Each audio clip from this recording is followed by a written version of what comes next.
So I think this match is pretty... You know, a lot of people say that Jago loses, or Jago beats Cinder. I think Cinder probably does better in the match than most think. I feel that this match is kind of similar to how Jago plays it.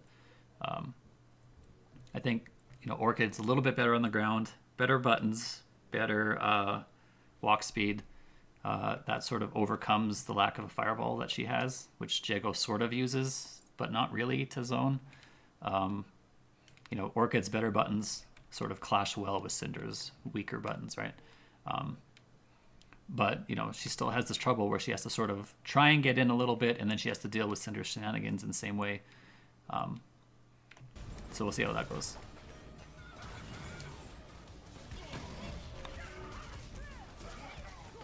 So right away, base tries to not break the Shadow Linker. Oh, by the way, not Shadow Linker, but I wanted to say also that this is a casual set. I say this a lot when I analyze other matches, but this is just a casual set between people just having fun. So, you know, they're not going to play perfect. Sometimes they'll try and style a bit. Sometimes they'll do things that are suboptimal because they don't care in casuals. But, you know, even having acknowledged that, I think I still have to talk about it as if it was a tournament set, just because then we can discuss it in sort of an interesting way. But, you know, just so that, you know, that should be set ahead of time, that this is not sort of a, you know, I'm not trying to say these players are bad or suck or anything like that, but since I haven't streamed in a while, maybe I should just make that clear up front. So this is about the worst place you can guess break, I think, in the game.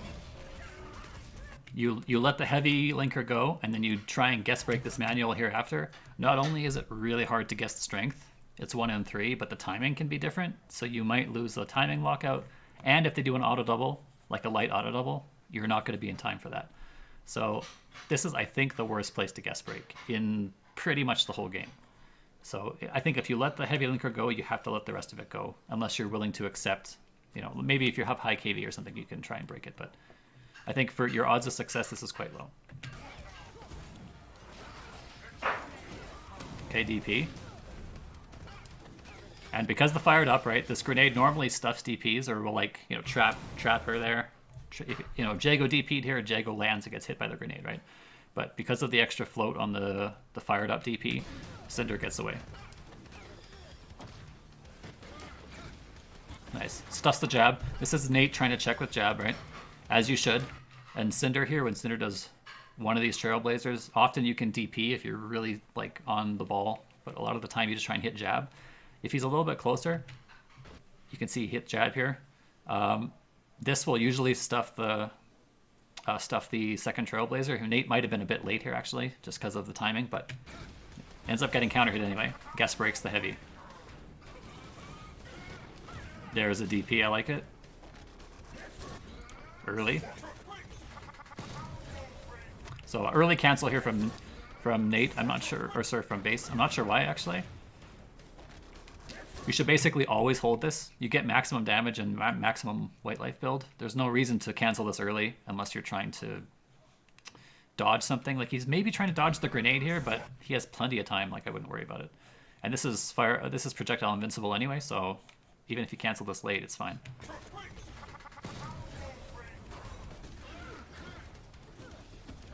No break that time. Now his arms are on fire. And I think choosing the arms for Orchid is the best choice. All her best grounded pokes are punches, right? And the Rekka, which is her main source of offense, is punches too. And it also means that if he was to knock you down, you can't throw a grenade. So obviously punches are the right action to burn out here, but also kicks are not so bad for Orchid, right? She doesn't lose her anti-air, which is different from Jago. That's really important. She doesn't lose her anti-air. She still has a grounded opener. So, you know, if she blocks a DP, she can punish you.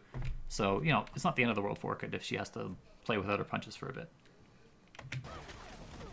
He canceled it early because it would have popped the grenade and potentially traded. Oh, it would have popped the grenade? Yeah, I guess that makes sense, right? Interesting. The grenade is not active? Like, he shot it over the... Yeah, okay, interesting. I'll keep that in mind for the future. Yeah, you guys might be right on that one. I don't think I've seen that interaction before, so that would make sense. Oh, nice low crush. So you'll notice this a lot in this set. Nate likes to try and bait stuff and then press his advantage with slide, which normally is punishable, and even Cinder can punish it. but Based kind of doesn't do a great job punishing slide in the set. So, you know, it's one of those things that he tries to abuse a bit. But here, immediately low crushes it. And then drops the combo because it was a bit of a scramble. He wasn't maybe expecting the slide there. Like, he wasn't expecting it to get to hit. Yeah, he's going to fly out of there. Oh, no, he didn't do it in the air. Oh, no. So Orchid can actually do something about this pop here. It's just really hard. Actually, she can shadow DP after the freeze, but as long as she delays it, like, it can't be during the freeze she inputs, it has to be after. It's really tough.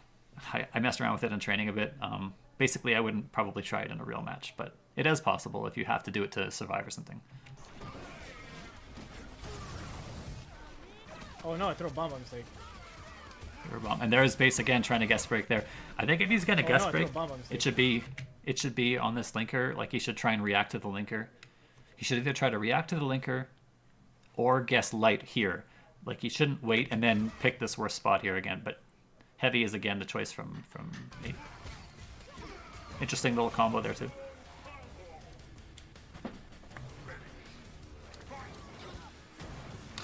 This is the classic, right? This sort of whip something DP to try and like make yourself safe. Oops. Now that's punishable. This is something that I noticed Nate missed a lot in this set too, actually. A lot of characters can punish fired up DP because they have a fast shadow. Orchid has a fast enough shadow. Actually, a lot of Nate's characters do. And it's something that I don't think he does very often. He might not know that this is -6, and most characters have a 6-frame shadow, or most of the Season 1 characters do. So this is something I want to quickly show you guys in the game, actually. Hang on. Let me just quickly black this out.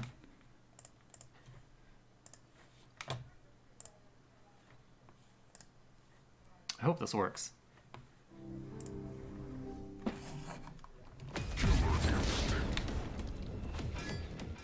Whoa. How come I'm... It's weird. It shouldn't be windowed. Anyway, can you guys see that okay? Looks like it's coming through.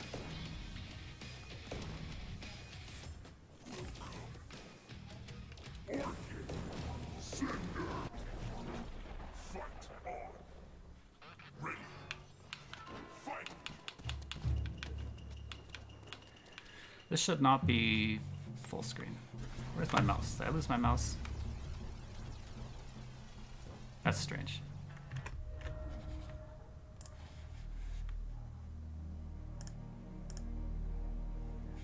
Huh. I don't know why it's like that. It never has been like that in the past for me. Anyway.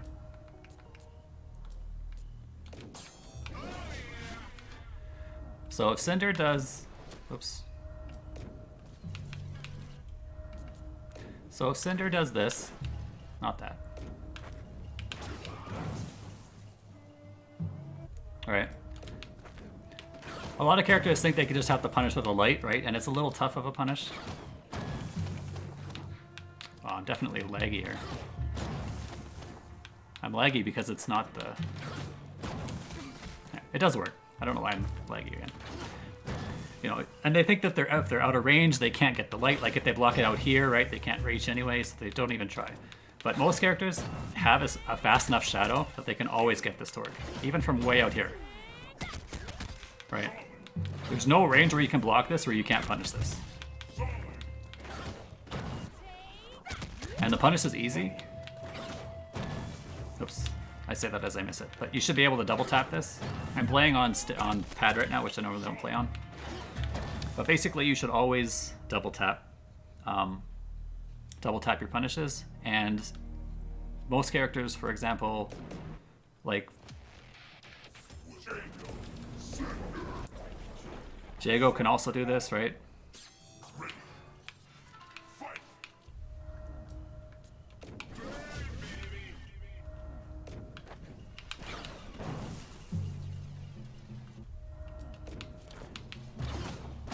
Jago also has Shadow Laser Sword, which always works. Even if you block it at near the tip, it works. Oops. Let's try it right about here. This. Yeah, so that sometimes happens if you don't get the first hit, but if you block the first hit, there's no range where it doesn't work. Ah.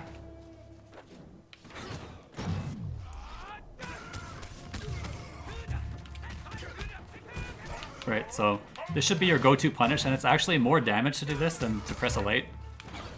Or it's about the same. So let's see if I can do this with Jago. Oops, not like that.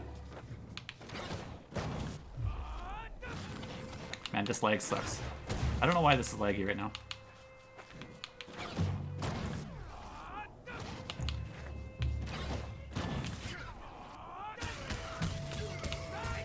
So one linker into that is 24, and that was a light first. If I do this, into that, also 24. So you basically don't give up damage by doing that.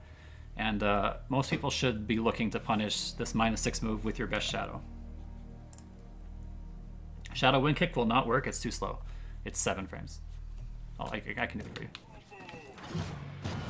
Oops. Yeah, it doesn't work.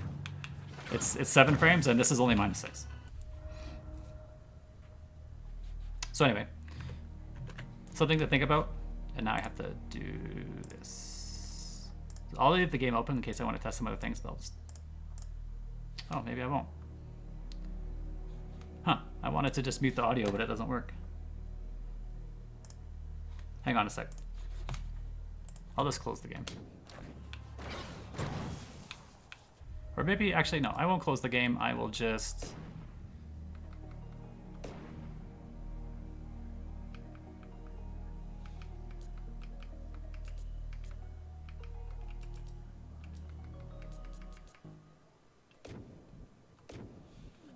I will just do that. I'll lower the volume. How's that?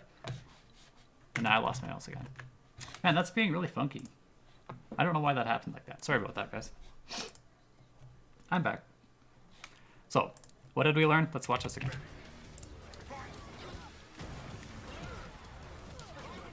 That should be always... So here he punishes with like reversal non-6 framer. So you should always punish with, in Orchid's case, Shadow Flick Flack. It does have to be reversal timing, but with the double tap, there's no chance of missing it with a bit of practice.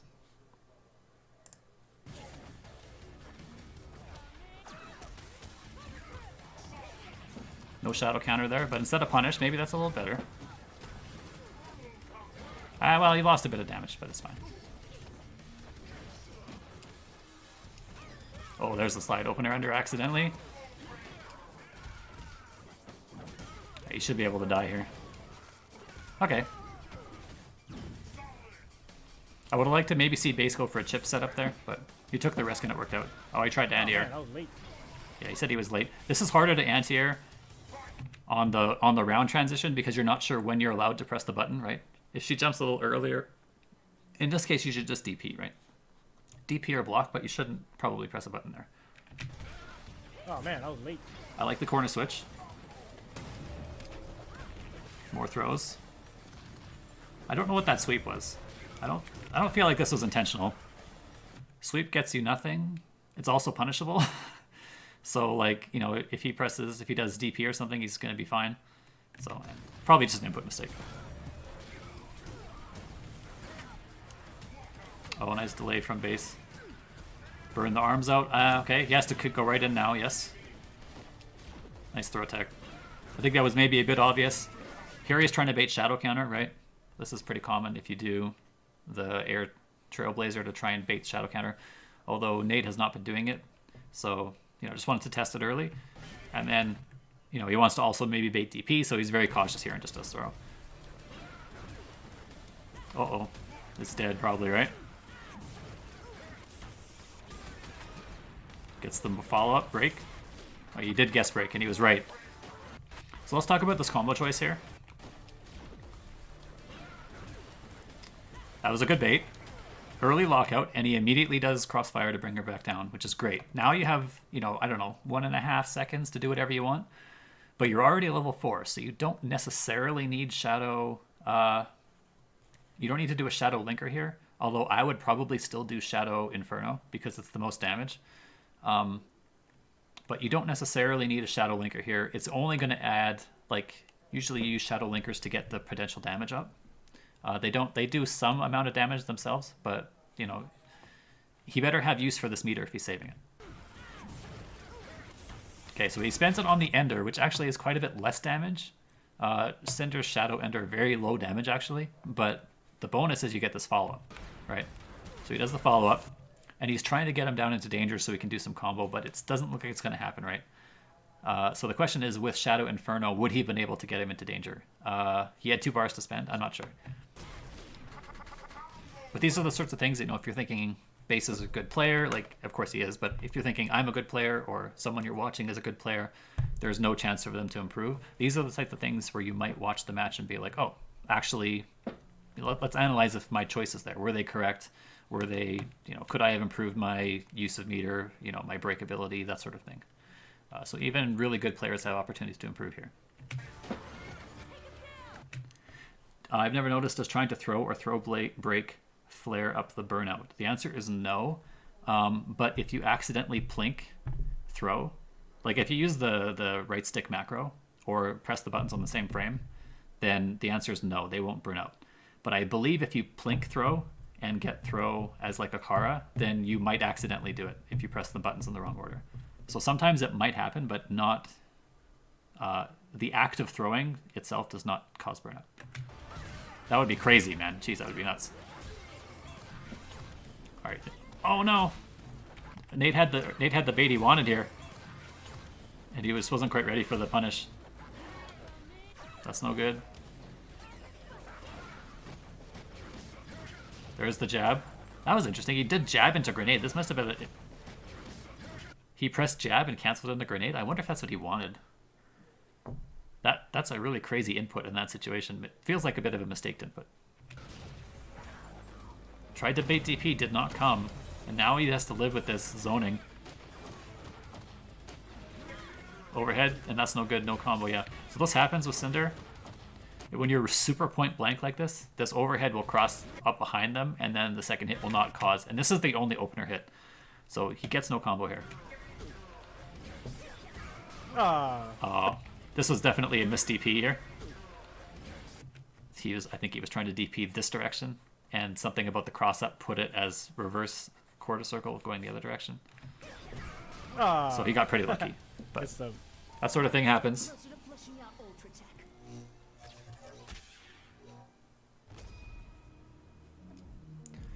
You don't have to make you don't have to feel sorry or apologize for input mistakes like that. Like, this happens to every player in every game. Many times, as they are, even good players, they'll get mistaken inputs and stuff that will work out in their favor. You try to throw tech and you light break, or you try to do X and you got Y instead, and it just happened to work. It's just a reality of fighting games, because inputs can do different things in different scenarios, and all fighting games are like that. So, it is what it is, and that's how it works out. Early burnout on my hands, but here Nate can just chill. This is not going to hurt that much. DP, yes, that's a 3-frame punish, guaranteed.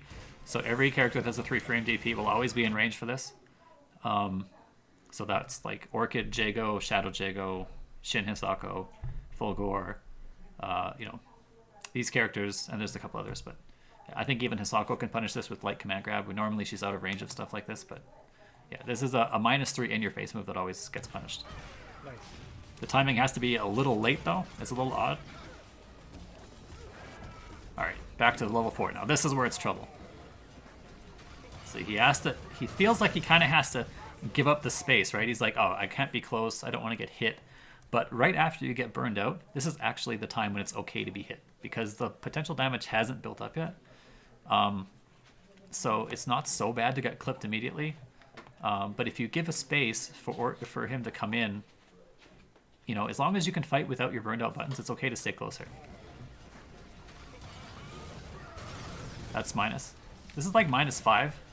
It's actually punishable if he holds it long enough.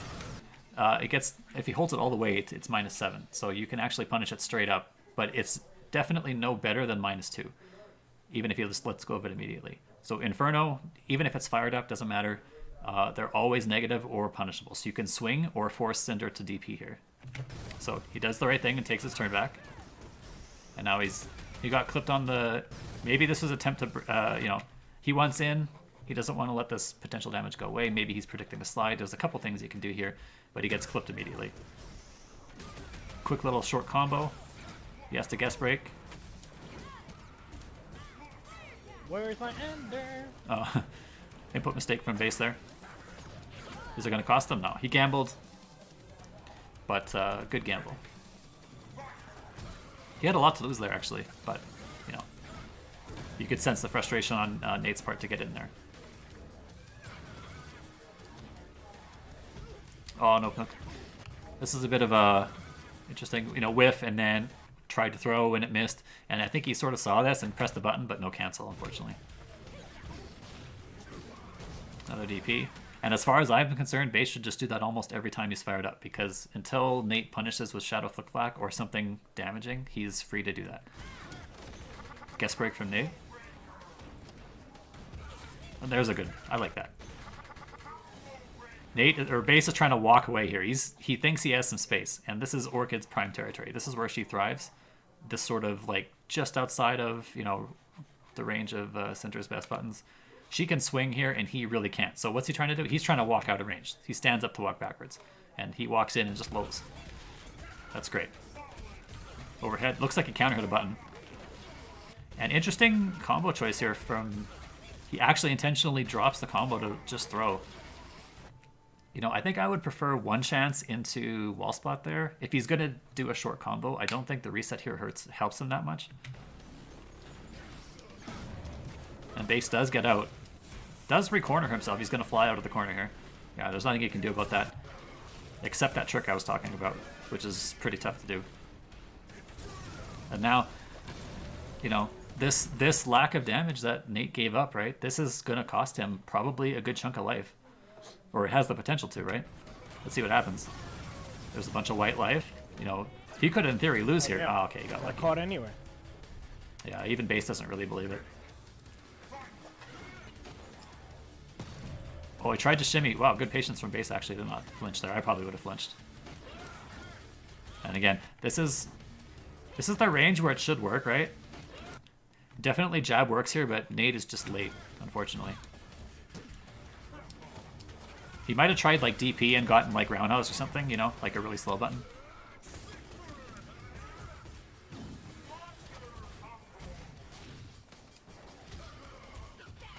And again, using only... There's good. I like this a lot. I'll talk about why I like that in a second. So Nate's punches are burned. Kicks, and he's jumping a bit more because, you know, you have access to jumping kicks. He can also slide here. And again, he's not using punch linkers, right? He's trying to make sure this burnout goes away. And I really like this counter breaker because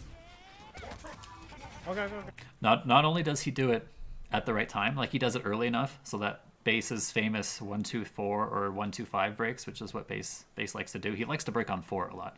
So Nate definitely presses the counter breaker early enough, and I think base for sure feels like he shouldn't have let this happen to him, right? This is the classic revenge breaker. So let's watch again. So this is base's round to win, right? He's already got half a round's life lead. Her arms are burned out. You know, next combo might win it for him, and he's like, and she's in the corner or pretty close to the corner, and he has the full screen to work with. So he's like, all right, how can I possibly lose this? All right, throws the bomb. He lets that happen, and then he's like, okay, well, whatever, no big deal. I didn't take very much damage, and she's still ticking away over here. And then he does this, and she like preemptively jumps, and he's like, crap, well, that sucks. And this shadow is like, for sure, base's opportunity to make this thing, to make this right? Everything will just go away if I just break this. All those mistakes I made, no problem. And I don't want to let these arms go away. So I think this is a great opportunity to counter break. Okay. I deserve all that. And Nate does a little bit of a suboptimal combo because he's scared of his arms. He doesn't want to use the punch linkers. Oh, I could have shotgunned again. Oh, directly into Ultra. No, full screen slide. Full screen slide into Ultra is great. Oh, I could have shotgunned again. So it's a really good choice because you see he caught base starting up Inferno, right? So this beats Bomb. It doesn't beat random Trailblazer, but it beats a lot of things actually. And base again, not looking to sort of sit there and do nothing. So I like the slide a lot. I also like that Nate was primed with Ultra. if you hit this and then do a linker or something, and base guess breaks is correct, then base could still easily win. So right into ultra is the right choice here. No, full screen slide. And until base punishes that slide, I think it's, again, just sort of like until Nate punishes the DP, it's the correct choice to keep doing that.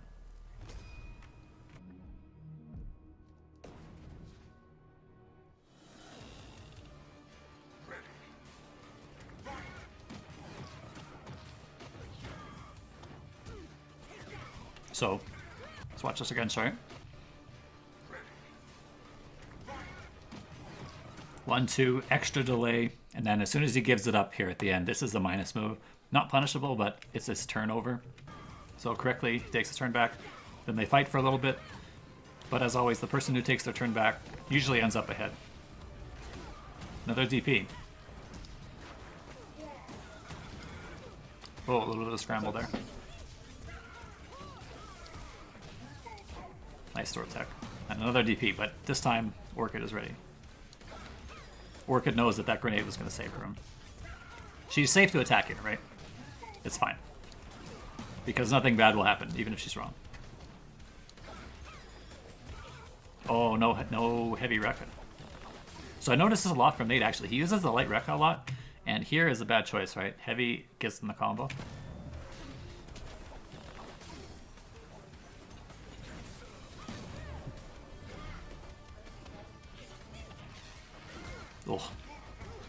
Oh, missed opportunity from base. It's tough. Sometimes you're like insistent on doing the short combo and you have it in your head that, okay, short combo this time, right? And then you're not ready to confirm the lockout. Base even did a manual there and didn't have enough time to stop his hands. And I used to be pretty critical of Base for doing lots of short combos, and I thought he left tons of damage on the table, especially considering when he was playing Spinal, one of these like characters that has tons of really heavy damaging auto doubles and linkers.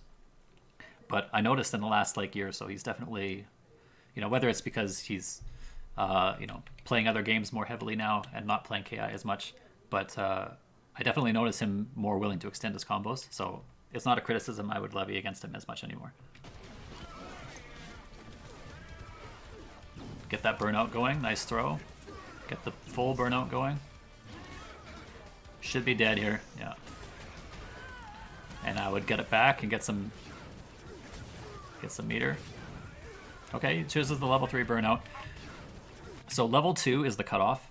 You never want to do round ending level 2 burnouts. You can do level 3 or 4 if you choose, but level 2 and below you shouldn't do, because they will heal by the time the next round starts. Level 3, he'll probably get about 2 seconds of burnout before in the next round. Let's take a look at it.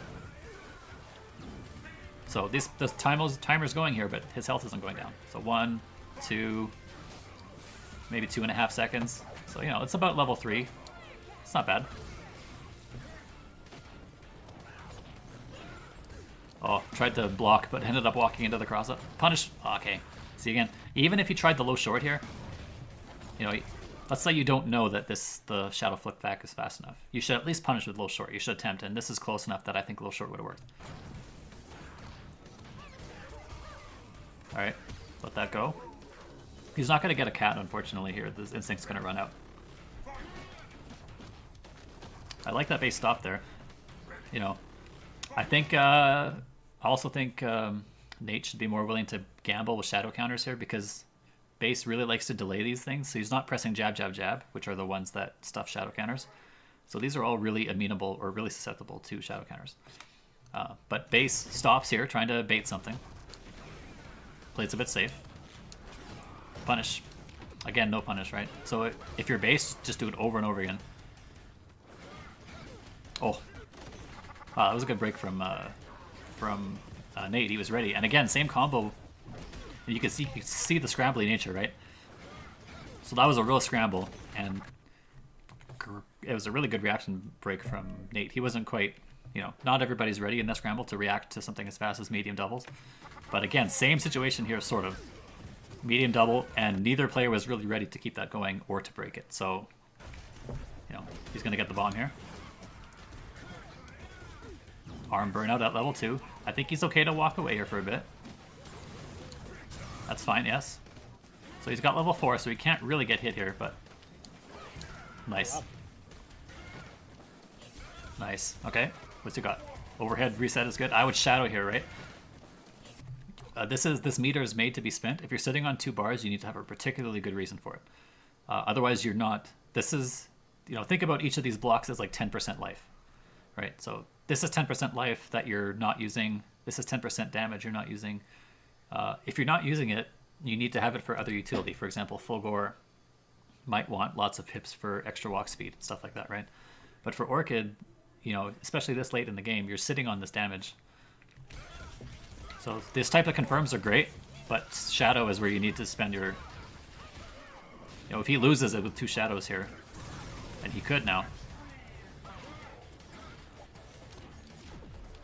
If he wants a Shadow in this neutral to try and blow through a projectile, he can save 1. He doesn't have to spend both, right? But he should spend 1, because, again, he's sitting on all this extra damage.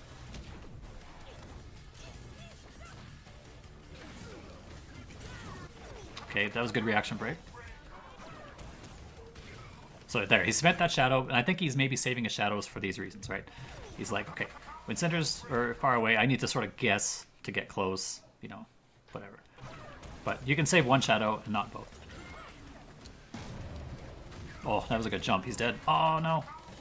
Wasn't quite ready for Opener Ultra. He's got him. Oh, he's going to fly out of there. Oh, and I was expecting a DP, and I'm surprised this didn't work. DP is the right choice. But wow, he got out of range and then back to punish. That's really sick, actually. I didn't combo. I'm about to die. Yeah, he's dead. Yep. So there was a lot of opportunity for Nate to lose that round there because he didn't spend his Shadows on the damage. And this is, I think, a criticism that I can levy against most KI players, is that it's a hard game to play optimally, for sure. Maybe the hardest modern fighting game to play optimally, actually. But I think Shadows in particular is something the KI community does not do overly well.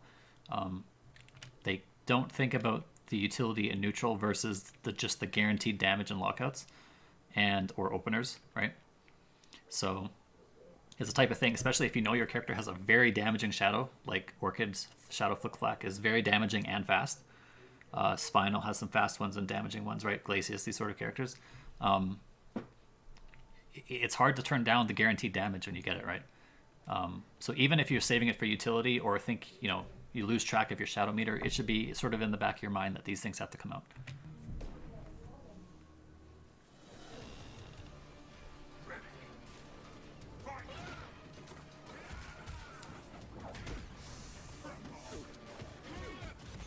Medium break. I think that was reaction. I'll give him credit for reaction there. Nice throw. Again, DP. And I think the non-fired up version is fine. Take a look at the damage, right? This thing does like, I don't know, 4% or 5% or something. Here's Nate's life. I'll put my mouse on it. Right. I don't know what that is. 5%? Something like that? You're okay forcing Cinder to take the huge risk there, right? So it's whatever. Even if he gets a little bit of pressure here. Okay, I throw. That's fine. That was a really good mix-up, actually. I like that one.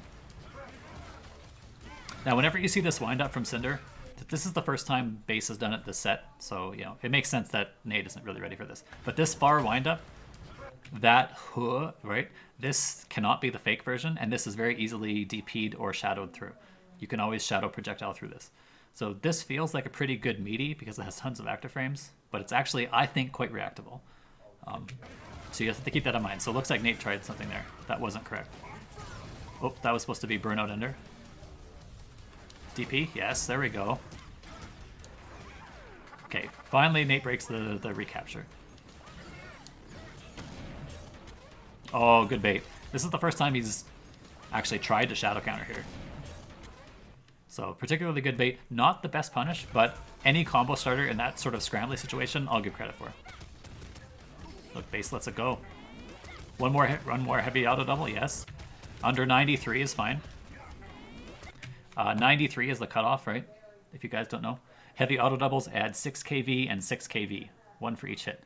So if you're at 93, then you're guaranteed to be under 100, right? So 93 plus 6 is 99, so you won't blow out your second hit. So if you see 93 or lower here, you're good to always press heavy. Every character is the same. So again, right, you see this? So manual, and then you have time here. You see lockout plus some shadow linker, and you look at your thing and you see, under 93, good to go. Bam, bam, no problem. DP, oh no DP. But immediate, that's the revenge break, right? This is for sure a revenge breaker. I shouldn't have gotten hit by that jump in, so let's just fix the problem immediately.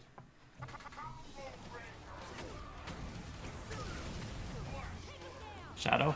Maybe, I don't know if Shadow, oh, she didn't have Shadow here. I wonder if Shadow would have been fast enough to catch this. This kind of recovers pretty quick. And not sure the first hit would have been active by the time it got there. Interesting, but looks like he did slide anyway, and base just didn't get blocked low. I think he was able to block that. There's slide again. But I think base trying to walk back, right? He's spending a lot of time trying to walk out of the range of these Orchid buttons, and just gets clipped by slide a lot. That's why slide has to be negative, right? It's such a good tool, like for Footsie's characters, to be able to stop walk back. Oh, I tried the long range overhead, but base did the panic DP.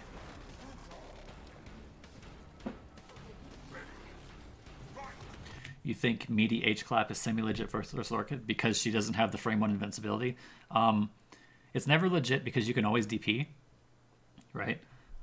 You have to be perfectly meaty with the clap to make it beat projectile, but certainly it's not that great for versus DPs.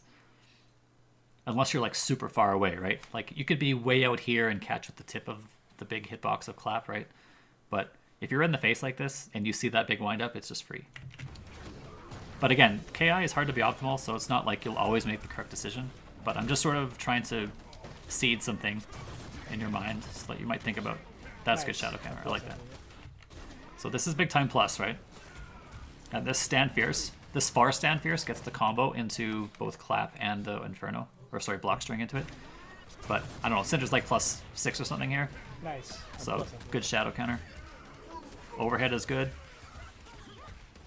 One chance wall splat. Setup. He backs up. I don't know about the backup here. He's trying to bait DP, I guess, right? He's trying to bait DP and corrective base to jump. He sees what's happening here, and he knows that he's thinking, what am I going to do when he DPs? Am I out of range? Should I punish with what? What button? And then he jumps, and he's not ready for the anti-air here, because even though this is the prime arc to stop anti-airing, like, you know, when you're playing against a beginner and you know they're going to jump, what's the range you walk into? It's exactly this range, right? Because you know immediately a jump's coming. So even with this amazingly calculated range for the jump, Nate is not ready because his mind is thinking about the reversal. And again, immediate guess break from Nate, right? This is the revenge breaker. This sort of thing, if you're trying to think about how to capitalize on your opponent's weaknesses in their mindset, revenge breaking and understanding what a revenge breaker, when one is coming and what it means for their mindset, I think is one of the first things you should do in this game, is sort of think about when and why that happens. Wow, I couldn't block. And again, so let's watch this again, sorry. Immediate revenge break that didn't go wrong. He did Inferno Ender, but he's standing on the grenade, so he gets clipped. Wow.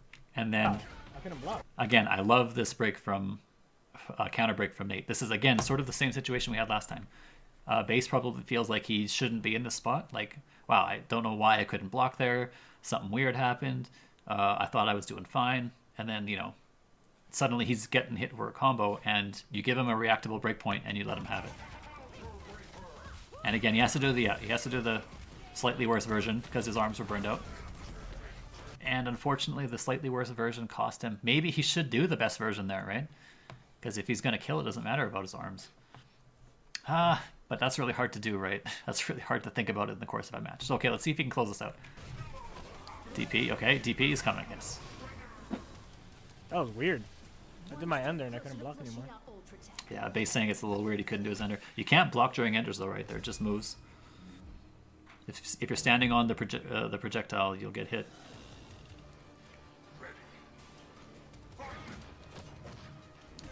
Oh, I like that. I like this mix-up from base. It's not particularly strong.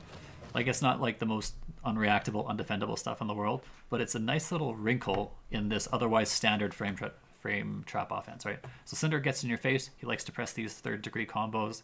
He likes to maybe throw. He likes to maybe, you know, like do wacky trailblazer stuff. And here he does 1-2 into nothing, into low, into overhead.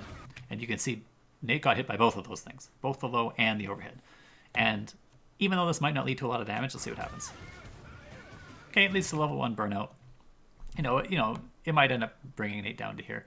Even though it's not a ton of damage, it's one of those mental, like, oh, man, that sucks. And the more you can do that to your opponent, the more, like, long-term benefit you have in any fighting game. You want to force them to feel uneasy and uncomfortable with their decisions. Did he have meter when the grenade hit him? Could he have Shadow Trailblazer? No, he was doing an Ender, so he was... Oh, you mean, like, before the Ender? I think if he just did a different Ender, right? If he does a different Ender, like if he does Uppercut Ender or something like Trailblazer Ender, something that pushes him out of the way of the grenade, he would have been fine. But he might have forgotten the grenade was there. I think I might have. It's not an unreasonable thing to get hit there. DP? No. I like the side switch. So again, Nate likes to do the shorter combos. I think it's probably a bit to his detriment overall. As a, you know, a lot of players like to leave a lot of damage on the table. But here he values screen positioning over damage. So one chance into screen switch or position switch. So this is very good, I think. Not only does it, the reality is that the corner is worth more to you than a level 3 combo, right? So not only for the expected damage you're about to get, but also to make sure Cinder's movement is hindered. So he tries the long range overhead, gets DP'd, but he's still in there, right? Interesting combo. Ah, oh, man. He was still in there, and it took a pretty creative combo for him base to get out of that situation. Oh, I like the slide. Again, this is the same situation from before, right? This walk back. He didn't want to press a punch button, which was the correct choice. And he didn't really have a good kick button in that spot. So what does he do? He walks back, and he's like, Base is thinking to himself, this is a great spot for me. Right where I want to be with Cinder. He tries to do Inferno, and look, he beats him with the slide. And until Base starts to block and punish these, this is the great choice, even if this is unsafe.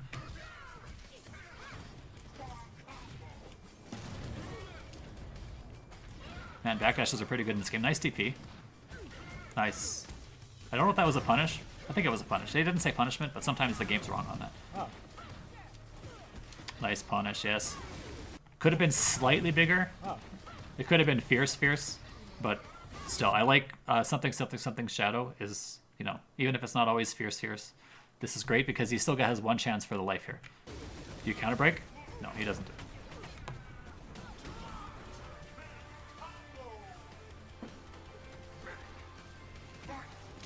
Okay. Sometimes, you know, when you're on that last pixel, you can get a lot of damage. Not in this case.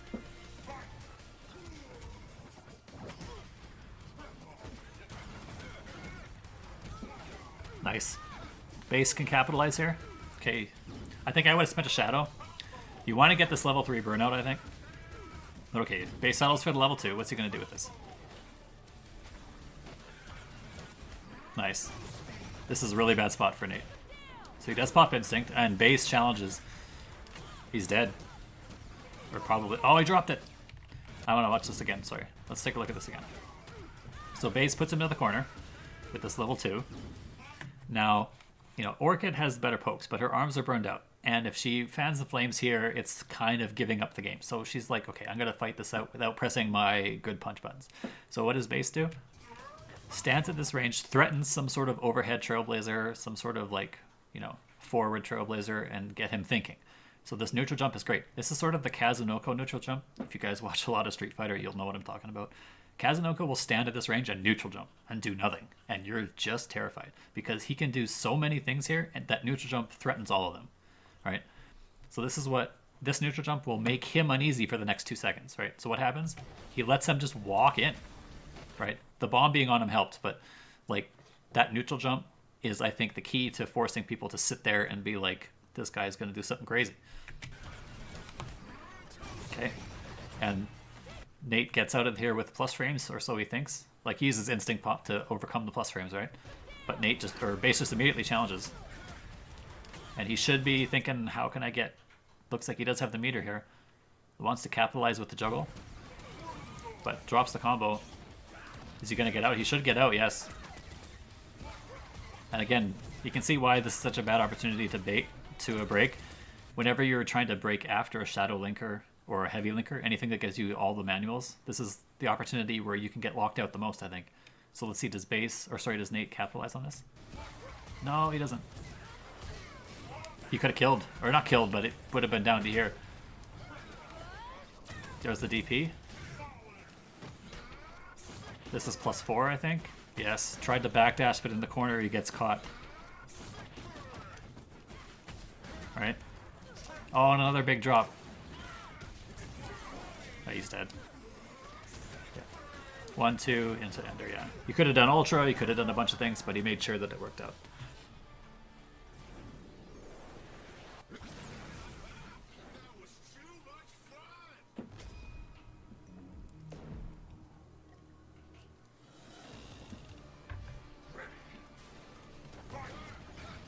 DP? No. Okay. Again, revenge DP, right? You start thinking to himself, I probably should have had that, so revenge DP. Oh. Reaction break.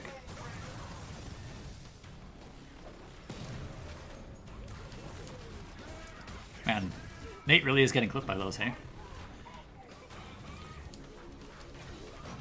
Shadow, again. So this range is still fine for Orchid, right? This Shadow Flick Flack hits like way out here. There's no trouble. And it's not a punch button, so it's even better, right? You get a combo without having to flame your fan or worry about the burnout. Oh, nice slide. No combo though. DP, yes, finally. Oh, nice jump. Base does not fall for the revenge. Oh. Nice guess. Nice guess from Base. Oh.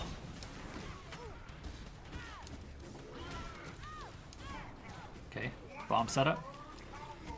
And now he panic throw here. This is not the correct punish, right? Because you're like DP, you have lots of time to press whatever you want into whatever you want here.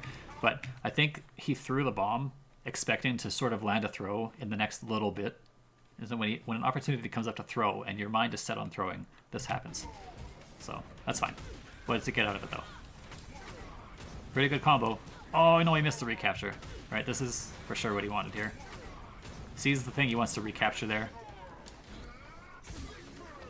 Oh.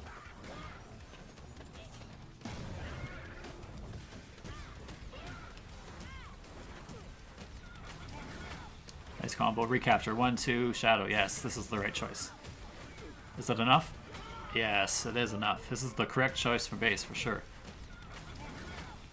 Short combo. 1, 2.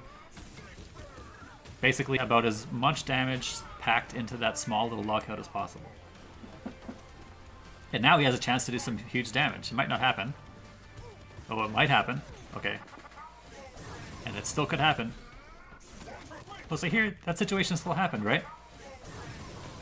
Look, he blew the grenade up, but he still got to do the combo, right? As long as you're not standing right on the grenade, which he wasn't in that first situation either. He was full screen, like in match 1 earlier on in the stream.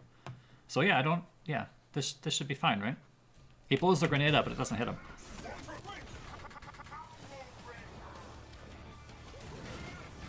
He's gonna get hit here. Oh, okay, well.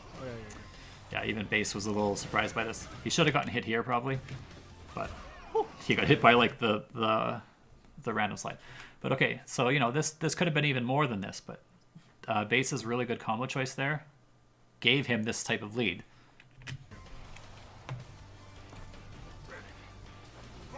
It doesn't feel like it's much, right? But oh, nice. So again, Base's or Nate is ready for these DPs. So I guess he just doesn't know about the punish or hasn't practiced the punish, the Shadow Flick Flack punish. Here he might be trying to prevent instinct pop, which is understandable.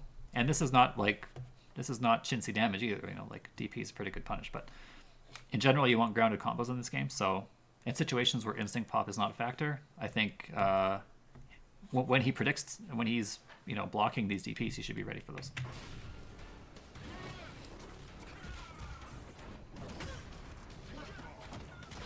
No, that's not gonna work. And no shadow counter from base. Did he have meter? He did have meter. You should press the buttons always. The buttons, like, you know, he might not, he might have looked at his meter and been like, oh, I don't have it, I'll just let it go, right? But you press the buttons regardless. And if you build enough meter, they come out. And if nothing happens, or if you don't have the meter, then nothing happens, so you're fine. But okay, Orchid is minus there, so it's okay. If you could see base, just press jab. Uh-oh, here come the arms. And the overhead reset is perfectly countered by base. And I think this is really smart because, let's take a look at this. He knows that this big fanning the flames that's happening here, base knows that I think Nate was not aware of that, or, you know, he just did this reflexively. He didn't think to himself, I shouldn't be using my punch specials. So as soon as he sees this, both players sort of light up, right? They're like, Nate's like, oh crap, I shouldn't be doing this. I better do a kick move. And base is like, he's going to do a kick move, right? Both players sort of see the same situation. And I think he's very aware that he was going to transition to either a kick reset or he was going to look to break something kick related, right? So he stand blocks and is ready for the shadow counter because I think of the fan the flame situation that happened there. One chance into under. Oh, one chance. Maybe he was going to go for the whole round there. DP. Oh no. A low would have worked there, right? Base or from Nate. Punish that jump attack. That's not gonna. Oh, it did catch him. And again, he tried the reaction, or he tried the revenge. And base is smart to not break here, but also, you know, he calls cat immediately. So this feels like a safe counter break setup. It's not really. You can always punish with, for example, shadow, or you can always punish with throw, right? It feels a little weird, and you're definitely not always going to be ready for these types of things because this situation happens relatively infrequently. But, you know, this is not truly safe. I wasn't expecting it. Oh, that was actually kind of safe. No, Nate. Nate's getting a little too stylish for his own good. One chance into kill here. I wasn't expecting it. I like this combo though, and the reset's really cute, right?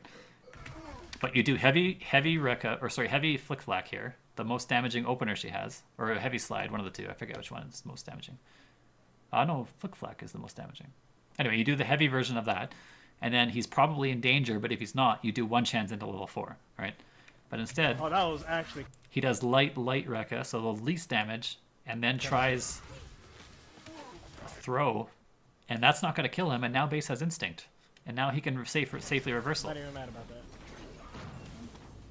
And you can see he walked out of range trying to bait this reversal. Not even mad about that. This is him trying to get out of range of DP instinct cancel. So he succeeded, walked up and blocked this, and then didn't have the meter. If, you know, even in my situation where he knows the punish, this wouldn't have worked. But now instinct pop, and look, this is what happens. Oh my goodness, he's dead. Base, don't style too much. Oh, he's double dead. Man, I think he could have killed him. You just immediately recapture here, right? Maybe he was committed, or maybe he tried that actually. Maybe that's what that was. Maybe this was down. No, that's up.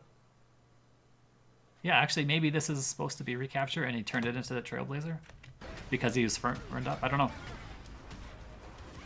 But either way, both players survive, and now it's sort of a scramble who gets this last little bit. Yeah. So this was a gamble by Nate, and you're thinking to yourself, if you're base, as soon as you shadow counter, you're like, okay, you're looking at the health, right? You're trying to guess, will he hit danger or not, and you're not entirely sure. And he was in danger by like the 3rd or 4th hit, so I think this is kind of reactable, but at the same time, you know, it's not that easy. So he was going to do one chance into Ultra, and it was a correct guess from Nate there. Overhead is blocked and punished. Nice. Well, for the gimmicky stuff. That was a really good defensive sequence from Nate there.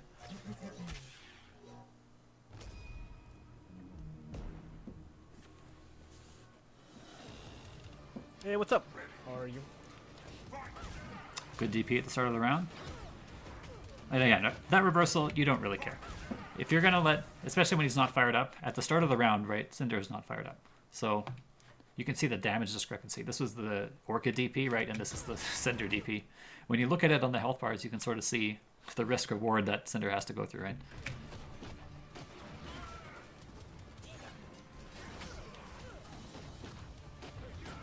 Take your turn back, yeah.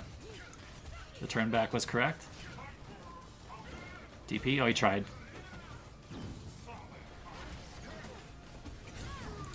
Oh no, guess is wrong.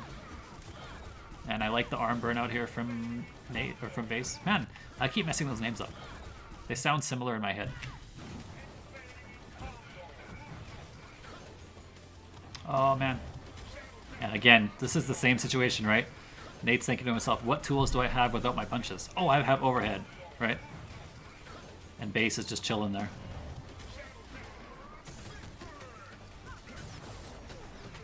Hey. It all cashed out, and now he's pretty close to death here. DP's coming. DP, I think these 3-hit Trailblazers are a little easier to DP because you have a bit more time to realize what's happening. But he did catch him. So this does happen, right? He did try to press another normal here, and he got caught by the startup. This is a pretty KI specific interaction, I think, since a lot of games freeze your inputs during the screen freezes for supers and stuff, but KI does not. So you can actually kind of just get accidental jabs and stuff, getting yourself caught. I did the wrong move. Same combo that we saw before, and Base is letting it all rock. And what are you doing, mate? Why do this ender? He's dead. Just do damage ender. Why did he... What is he doing? I don't know. Tried to do some stylish combo, but Base... Yes, he's going to take the round over it. Wonder what the damage discrepancy is between damage ender and launcher ender for her. Can I test that quickly? Do I have my thing still open? Ah. Orchid, Cinder. Fight on. Ready. Fight. What was I testing? Oh yeah. So let's see. Let's do this into this. So that was 35. Let's do that again. That was medium slide, I think I did. So with damage ender, that's 35. That was a level 3 combo, right? Let's try that again with launcher ender.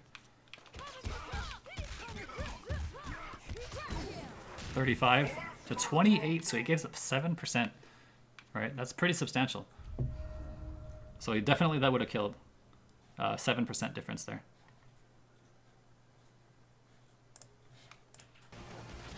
Ooh.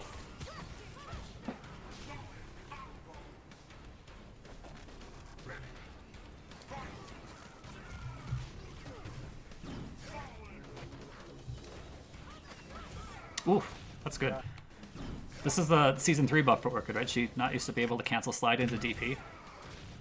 And Nate has really good reactions for stuff like that. That's really impressive. And I know he's been able to... I've watched him play Orchid against other players in the last couple months, right? And he's done this even, like, much more closely. Like, you know, he starts slide from, like, here and still DPs a jump, so... That's really, really impressive. Yeah. Slide. Okay, nice corner switch is good. And this is how fighting games work, right? Nate has been spending a lot of time walking away from Base on his wake up, trying to bait DPs, and the one time he doesn't, and he's pretty far away here, you know, it looks like, you know, walking forward and maybe walking back was his choice here, right? He still does an overhead here, and Base does DP anyway. So he spent a lot of time giving up Oki, getting nothing out of it, trying to bait DPs, and the one time he doesn't is the time Base DPs anyway. Okay, level 2 burnout. That's good. One more mix-up for win here. That's not the right one. Oh no! You should DP forwards here. In the corner, you're always DPing forwards. You never have to DP the other direction. And he immediately locked out because he's dead, yeah. This is a mistaken lockout because he was trying to do a combo, I think. He was trying to do something involving calling a cat, maybe something like that. This is heavy, you know, he pressed heavy punch, heavy kick to call a cat and gets locked out because he wasn't expecting to get hit. It's a good combo from base there. A little bit of a scrambly situation, so he managed to find a way to convert there.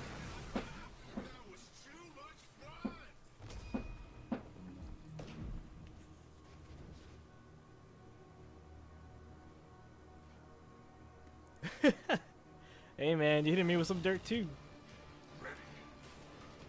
On instinct, the cat auto calls on pop. Yeah, he does. But I was pretty sure that he probably also, I mean, he might have been trying to throw, but I think he was probably trying to call a second cat.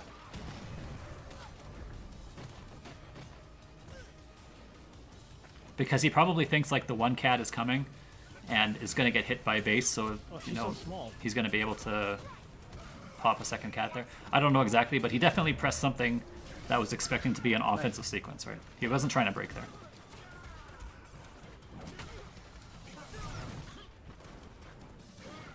DP, no. And again, I'm not going to keep calling this out because it's like a broken record at this point, but all these punishes, every time base ever does this move, he's basically giving up 15% damage opener into like free manual.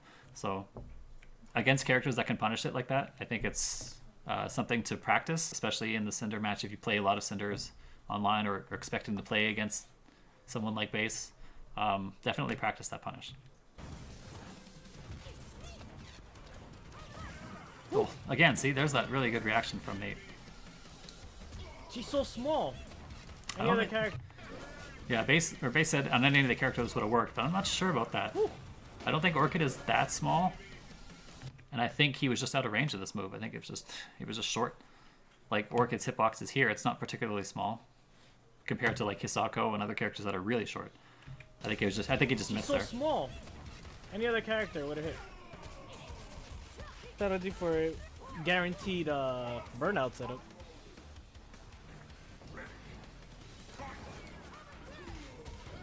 You heard coming through there. He tried to DP, but it got crossed up. All right. Yeah, so base is going to spend the shadow this time. 1, 2. And I like that he takes the damage.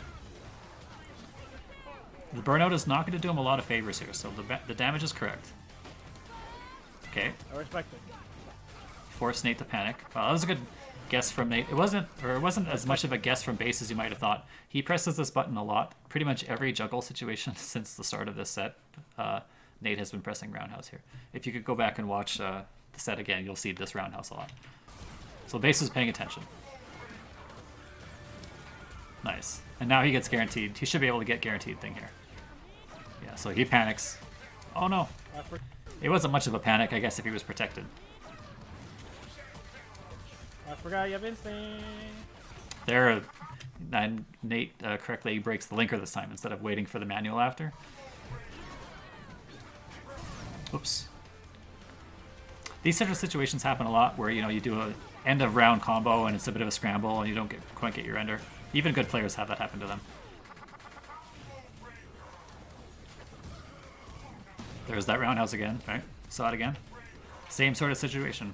Hits him out of the air. Roundhouse is one of the only things that guarantees to work in that angle. Nice early shadow counter from base. He knows the 4 hits there.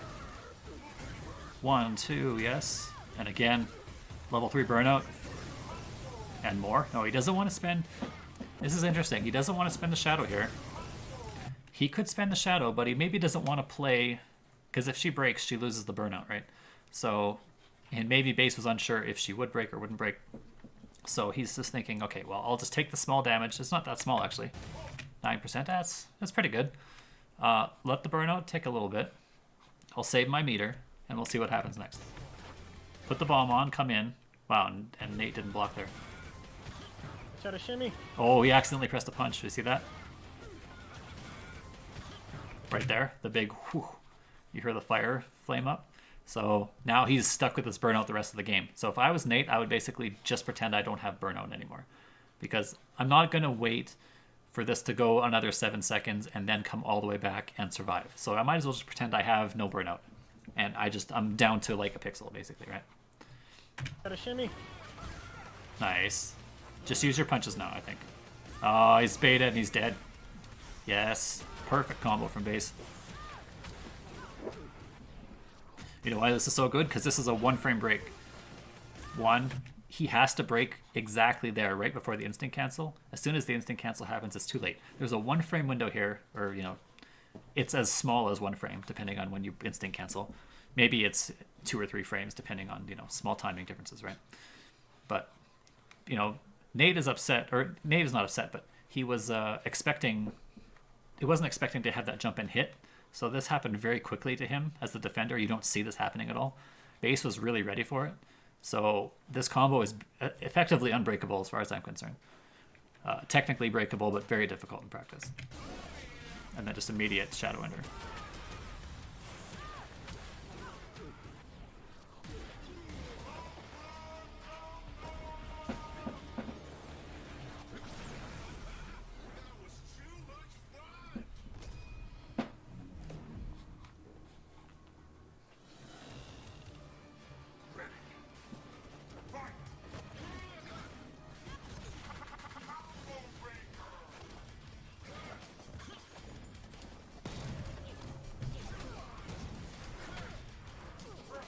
Oops. Missed combo from base there. Cinder juggle still a little finicky. Even for good players, it's kind of tough to always be correct with them. Wow, DP's the Rekka. Pretty hard combo to break there. Oh, Yeah. and he tried... Late on my anti-air. Yeah, late on his anti-air. My anti-air is a little bit of a wind-up. And wrong combo here, I think, Yeah. from Nate. Late on my anti. So when you see this, you have tons of time to do the correct thing. Orchid's damage loop is actually medium Rekka. It's not anything involving Flick Flack. You only want to use Flick Flack as linkers if you are trying to vary for lockout reasons, or like, you know, your punches are burned out. If you in any other situation, you always want to go immediately for heavy auto doubles into medium Rekka, the overhead Rekka linker. It does the most damage per second for her. Anti-air. So you should do roundhouse, and then here should do medium Rekka instead of this Flick Flack linker. My anti-air is a little bit of a wind-up. I think he probably gave up at least 3% damage there, which is, you know, doesn't sound like a lot, but it's... How many times have we seen people come back from 3%, right, and do damage to people? All damage is valuable. And because KI is a hard game to optimize, like, there are situations where you can be forgiven for not being 3% perfectly optimal, right? I think lockouts probably are the situation that should be least excusable, right? Like, lockouts are for sure, especially where you have tons of time to confirm, you should always have the canned response planned. And if you kind of are suboptimal in your planned in your canned response to these situations, that means that there's, you know, you're leaving damage on the table sort of more consistently throughout all your play. I'm known for killing everything, but I do play Street Fighter and Mega Man. I regularly stream Mega Man 11 because I love that game.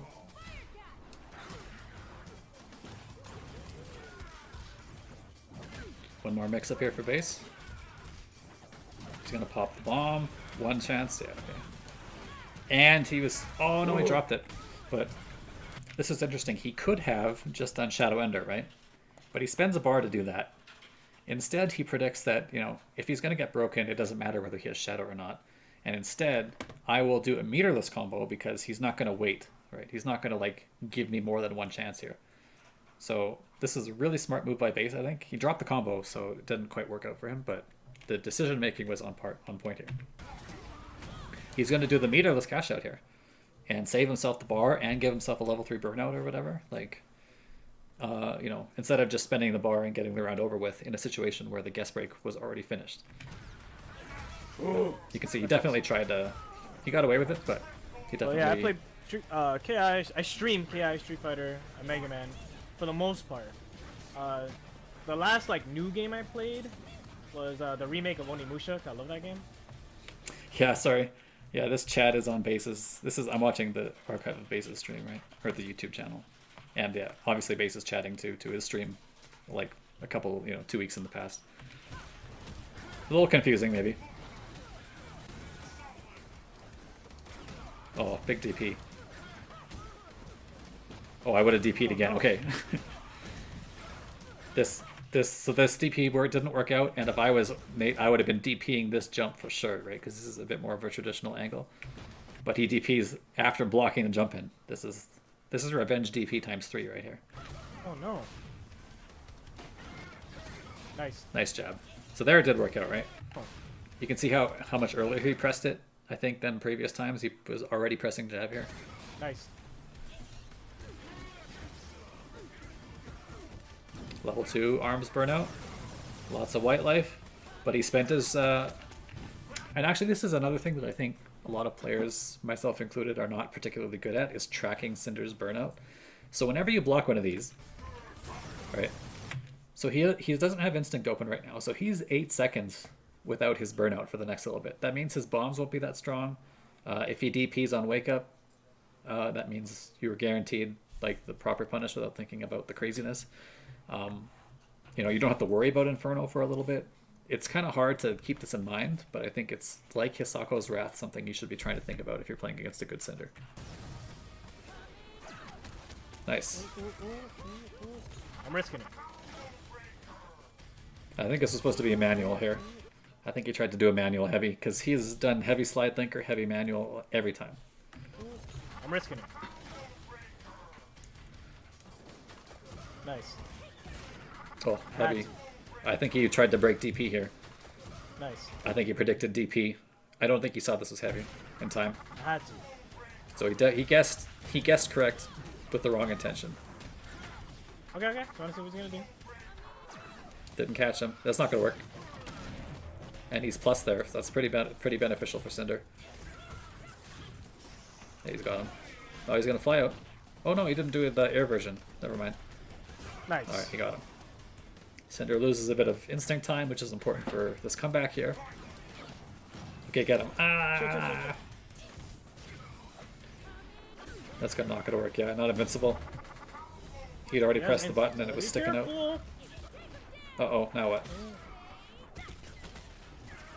I like that he didn't try to break there.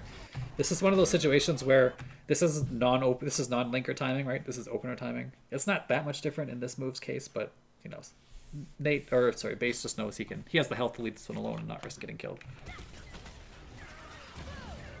He still has a life lead. I'm leaving. I'm not leaving.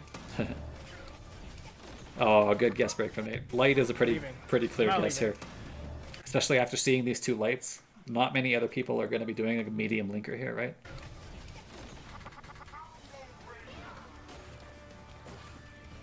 Tries to bait DP. You got him? Oh wow, they met in the air face to face out there. That's crazy that neither of these moves hit. There's so much big brain stuff going on.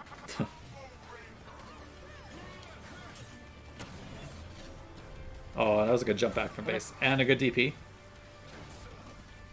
Alright, they're both scrambling, okay.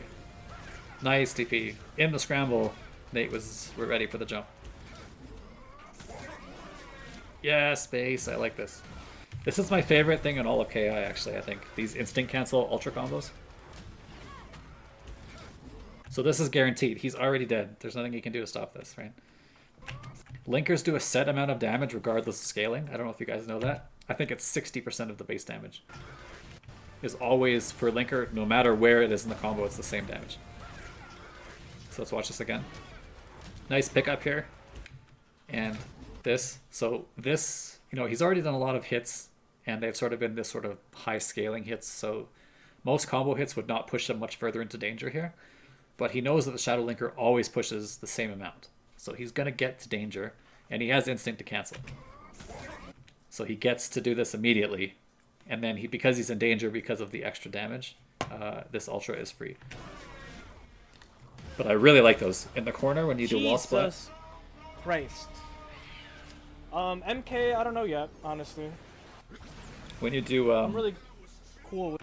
When you do, you know, wall splat into Shadow, into Instinct, and Ultra, I think that's a really cool use of resources. I really like watching people who have that sort of mental fortitude to keep track of that and do it correctly. With a lot of And it all feels very satisfying to do yourself. the NRS players, like they're really nice. The community's really nice. I just don't really play MK like that. He doesn't. I'm just reading this chat. He doesn't normally play MK, but I think he should try MK11 because it is way more footsie based. I think people are going to be very shocked when MK11 comes out, and it's not quite the game they thought it was. People were already saying Sonic Fox found crazy 50-50 Vortex stuff in the demo with like 10 minutes worth of training mode time. You know, fighting games these days, and in the older days, really, people thought the older days were more footsies heavy, but they were just... There were some matchups that were more footsies heavy in the older days, but that was because the characters were bad. All the good characters were crazy Vortex, like pressure heavy characters. And most modern games have a very good dose of both footsies and pressure and mix-ups. So, you know, people who think that, oh, the new game will always be, like, you hear this a lot, right? The new game will always be very footsies heavy. It's not going to happen the way you think. I mean, there will be footsies in the game, but it will not be as much of a focus as you think, I think. Oh my god. Guess break is wrong. Nice capitalization from base. Alright, so there he spends his thing, so he's fine now. He knows that this, if a DP comes, it's going to be the weak version, because he spent the Inferno fired up, right? Oh, wake up, jump back, Trailblazer. Keep the burn alive. Oh, good DP. And Okay, again, I'm he's just going testing, to... I'm just testing. Oh, he walked forward. What a crazy man base. Jumped, okay. and then he thinks for sure, after getting 2 DP'd, you know, 2 of his like weird jumps DP'd, base is for sure going to retaliate with DP himself. So he walks back to base. What does base do? Testing, He walks forward on wake up. He's like, you aren't even going to press up. Like, he didn't block low or mid or anything. If he just does a meaty, he gets hit. But he's so convinced that he is scared of the DP that he just walks into him. Testing. That's a crazy tech, actually. Watch how fast this tech comes. Okay. I'm just testing, I'm just testing. I mean, it feels slow there because I was telling you to watch out for it. But I can guarantee you that Nate is thinking to himself, this crazy guy just walked forward on his wake up. So to be ready for a tech there is impressive.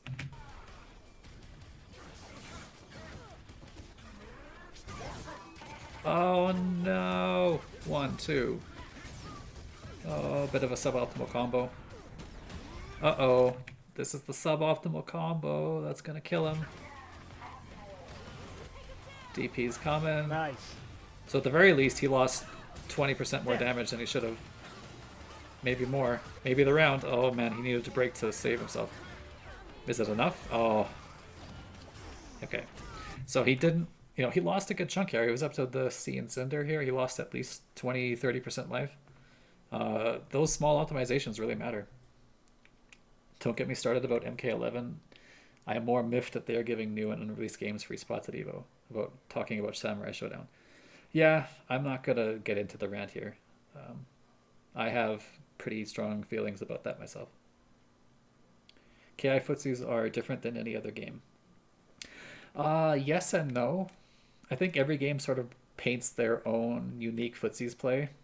I think KI actually paints a lot of different footsies play. Like if you watch Jago versus Orchid or something like that, you'll see a lot of what you would consider high-paced Street Fighter style footsies. It also has sort of air footsies and, you know, special moves are particularly good in this game, which is not true of some other games.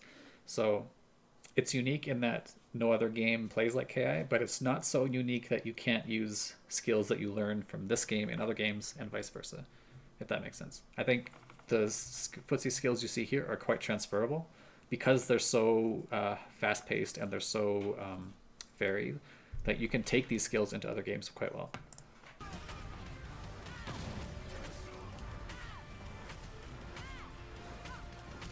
Gotta build meter. Interesting combo. Oh my god. Well, so much for building meter. He wanted to... He tried to push it a bit too far there, I guess. Oh, again, base with the walk forward. Oh, low crush. So, Orchid is minus to punishable on all these flick flacks, right? That one might have been punishable, actually. So he tried to press a low button to punish, and he just does low crush flick flack. So I guess the lesson is if you want to try and punish, you press the stand button. I'm gonna die. And again, here's Nate with the suboptimal stuff, right? So this combo is great. He even locked out, so he would have been fine because Nate was Base was thinking one chance, right? If he does DP Ender here, I think it's fine. maybe you spend Shadow if you're really scared, or you just continue the combo. Like, any of these choices are fine, but he does the one chance into non-damaging Ender. So this damage he leaves on the table is what kills him here. He would have gotten all his white life back too, right? But because he was burned out from before, so this white life is going to kick around and make this combo hurt even more. Oh. Oh, and base. I'm not sure what happened here for base. This could have been a lot bigger. Obviously, he sees a shadow counter and jumps and is ready for this, but is not. I guess he maybe thought he jumped late or something. No, Oh, I got baited. he did get baited.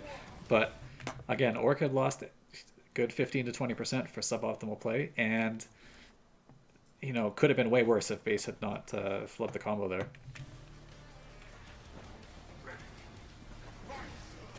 This is not a good game to learn footsies. Very few high-level players are good in other fighting games.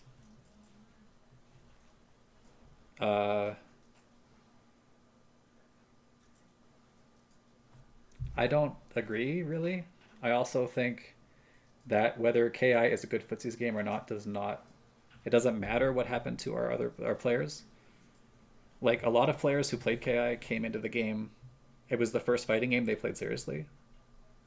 So, of course, they're not going to be as skilled in other games because they don't have the experience. I don't think those things are related, actually.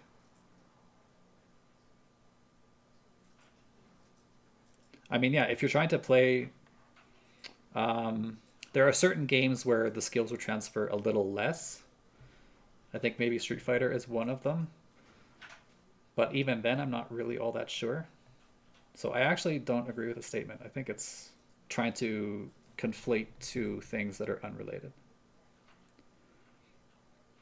But also, to say this is not a good game to learn footsies implies that all footsies, like for example, if you wanted to learn Unist or Guilty Gear footsies, maybe Unist is. Let's talk about Guilty Gear, right? If you're trying to learn Guilty Gear footsies, I think K is a pretty good game to play.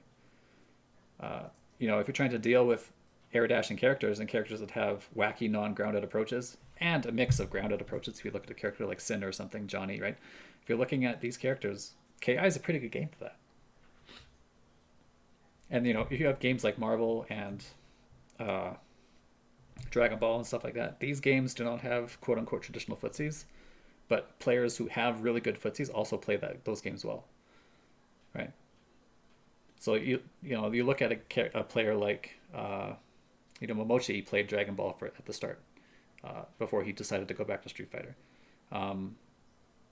You have players who have exceptional footsies play these games pretty well.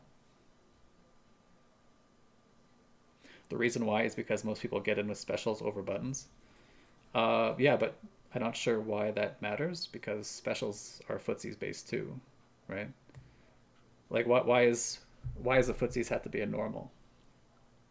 I think that's a bit of a misconception that I'm not sure holds under a little bit more scrutiny. Also, yeah, so if you're in the mid-range, you can use a special in this game. They're marginally negative and usually end your turn.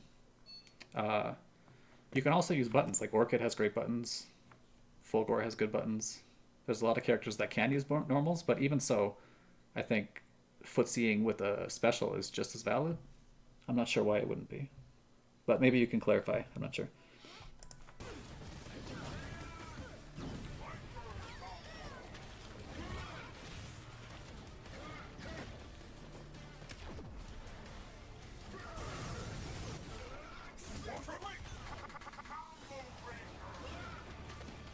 Okay. Oh, no bait. I like the idea from Nate here. He Okay, uses this a lot as a bait. He sort of does this as sort of a timing thing and to get closer, but in a set amount of time. And then he walks back to bait, DP, and throw, or both, right? And he should be ready with above the button, but was not at all. I got double baited. There's another jab, yeah, good. Oh, okay. I don't think that's actually punishable, but definitely was a turn taker. Oh, okay. That's not, yeah, too slow. Wow, the DP didn't catch him here.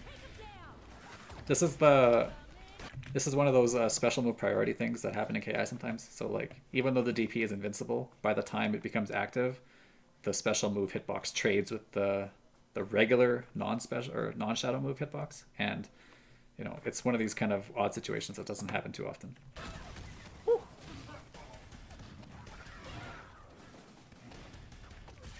Oh, nice long range overhead. Why'd I do that? Yeah, he dropped the combo here and got lucky. He was trying something Why'd I do flashy. that? And looks like Base was trying to press a jab or something. I'm afraid. There's the DP. Man, Base has been on point with these DPs, right? I'm afraid.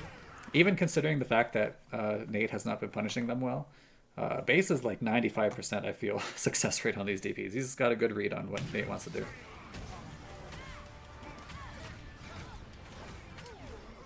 He's dead. Deader than dead. In Guilty Gear, the fundamentals can carry over well.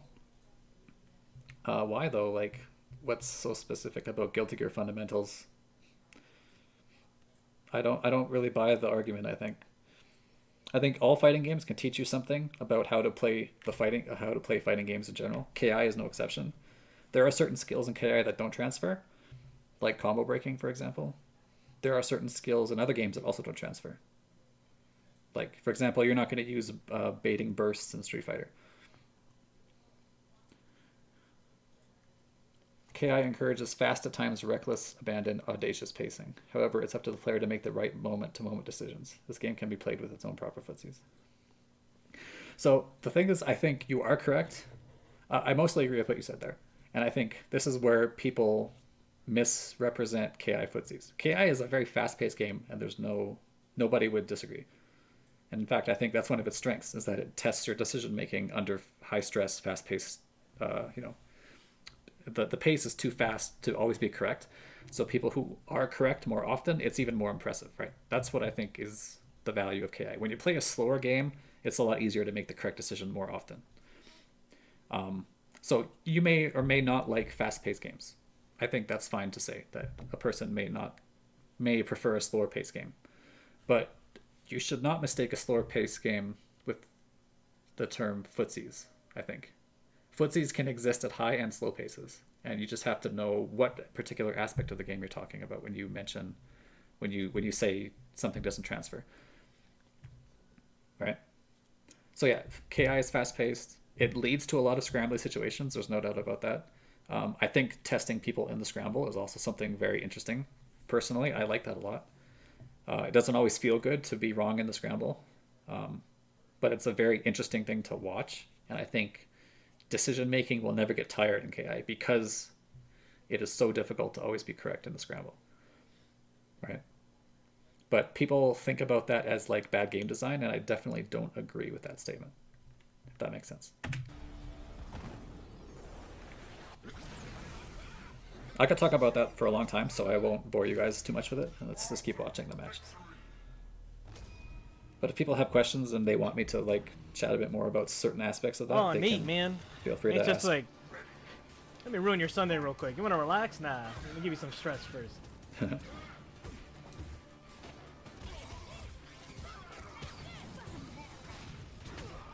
Again, Nate is right, or Base is right on the DP, but just Nate can't catch a break on baiting those things. Nice DP. And again, he baits DP and is wrong. Right? Good DP here from Nate. He tries to bait DP and is wrong again. I don't know, man, the success rate for... I mean, I don't know how you fix this if you're Nate, right? You're like, man, I just can't get a read on this guy. And Base is just, everything he does is correct on wake up. It's a tough feeling, and it's hard to sort of fix, right? Catch you, walk forward. If this game didn't give shitty bugs, it would be flawless. After 5 years of it, I'm retiring. I mean, I don't know, man. You're welcome to go play other games, but it's going to be tough to find non-buggy games. Some games have fewer, like, don't get me wrong, KI has had its fair share. Some of the bugs are frustrating. And, you know, I'm not going to fault someone if they're just like, this particular bug is, for me, enough. I mean, that's fine. But you're going to find bugs in a lot of games, right? Every modern game has had a very substantial game-breaking bug in the last... I can't think of an example that didn't have one. Like, Johnny had, like, Guilty Gear. Johnny had unblockable Mistfinder. Like, that setup that let him do the unblockable for free. And MBCI had all that damage scaling stuff and all the hit stun deterioration glitches. Street Fighter V had that Blanca glitch recently where he could just turn himself invincible for free forever. Like, it's up to each person to decide what is their breaking point, but fighting games in general are a little buggy just because of their nature. And it's, maybe if you, I don't know, I've been involved with the games for a lot of years and I've seen so many game breaking glitches across every single game that I've maybe grown a bit accustomed to it, but maybe that's just me. I lost a grand final to Jackal because of negative edge bugs. Yeah, I mean, it's up to you to play around those to know what the negative edge system is and how it works. I don't know. I do agree that negative edge is a little weird in this game, though. It's something that I don't think they were able to fix, but it would have been nice to see negative edge work a little differently. No. But I would just warn you, Kansas. I know you're a really good player, and I've really enjoyed watching you play K. Actually, I think you have a good take on the game. What I've watched of you play it has been really entertaining. Just I would caution you against thinking that the grass is always greener. You're gonna move to other games, and you're gonna find that there's a lot of the same stuff in them. Like, you can take it from someone who's played fighting games for over 15 years that every game just has this stuff in it. That's just the genre. So you're just going to have to, maybe you want to try a different game and enjoy the other games in the genre, but you're just going to have to come to grips with that as the fact of the genre.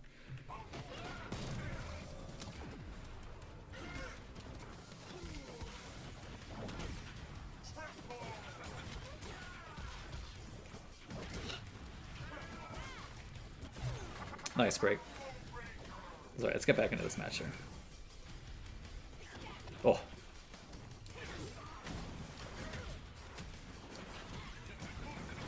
And base is going to bring this back Shadow, yes. Damage Ender. Is it enough? Not quite enough, but it was the best he could do. He's going to get DP'd. Oh, he tried. He definitely got sweep here trying to DP. Yeah, I think he's not trying to do cross-up either. I think he just missed the input. I wonder if it would have worked anyway. We're both wasting Might not have worked. Today.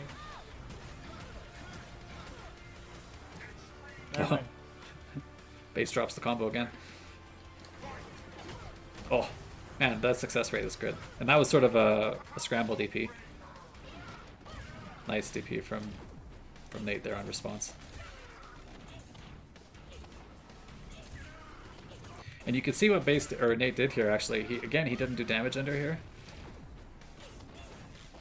So he tried to do manual into launcher ender. He dropped the manual, but this is heavy Rekka. This is supposed to be the launcher ender.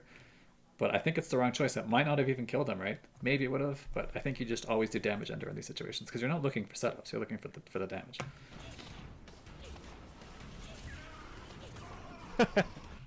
It's okay. The new KI will be better. Man, I don't know, dude. I mean, I'm not here to obviously we have no idea if a new KI is made, but let's assume it's made and let's assume Iron Galaxy is not involved. What are we expecting from the game? It's gonna be its own game. It'll probably have some successes. It'll probably have some failures. It'll probably have some bugs. People who always kind of want this next big thing to fix all the problems they had with the previous thing, that's, I think, human nature, and I don't fault people from wanting good products. I just think it's a really dangerous thing to shit on previous games, hoping that the next game will be better, except it never is. You know what I mean? So I would just really caution you guys to, as someone who's been around the block and seen 25 fighting games come out, all of them having their own problems, expecting, the new game to fix all the problems of the old game is just not reality. It's just not how it works. I was like, is he gonna bite? He's gonna bait. He's gonna bait. He's gonna bait. Just kept going. Shadow. Okay, save the Shadow. I like these walk-up buttons from base. This is pretty good. Standard block string pressure. This is roughly the space where, Orchid's trying to stop Cinder from walking any closer. Maybe he throw text, maybe he presses a little short. This is sort of the exact time to sort of counterpick that, or sort of counterpoke that. Meanwhile, Nate is happy to let that burnout timer leave. Okay, it's back on. Chip Guaranteed damage. chip. It is guaranteed chip. That is shadow counterable though. But if you don't shadow counter this, you're stuck blocking the rest.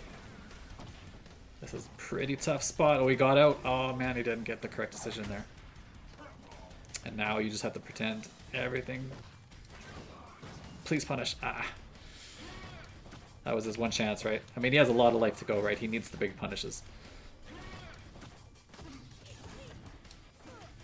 Oh, that was a punish, huh? Interesting. DP, Okay, yes, okay. okay. He's back, he's back. I'm scared. Another punish missed their opportunity. That's I not, messed yeah. up. That's the only thing that, the only third degree combo that leads to true block string here is third hit jab. That's the, or no, sorry. They even patched that out. Never mind, so there's nothing. It's only the far fierce now. I messed up. Yeah, so that could have been bigger. But Nate's back in the game now. Having a hard time with these DPs though. My man's Nice blocking DP. everything. I love it. Okay, I'm sorry. I'm Wow, playing. he's really brought this back. Oh, he gave it up. Okay, That was a bit ambitious playing. even from that far. This was, ugh, was it supposed to be slide? Maybe it was supposed to be slide. What's the input for that? Is that forward heavy? Is it forward heavy or back heavy? I forget. But yeah, that was maybe supposed to be slide. Okay, so he does break. A bit of a guess slash reaction. And he's going to do the instinct trick. Yes, base, you're the best. I like this a lot. I find this really fun to watch.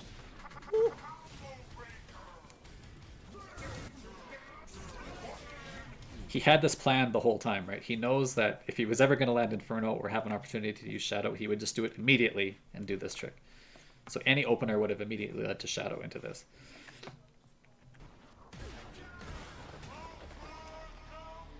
Like a brick wall.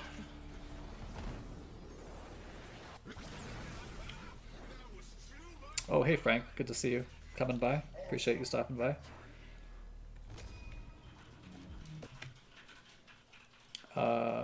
I would never shit on KI, it's my love. I mean, yeah, I'm not trying to like pretend people are. I would never publicly claim, at least, that people are shitting on games.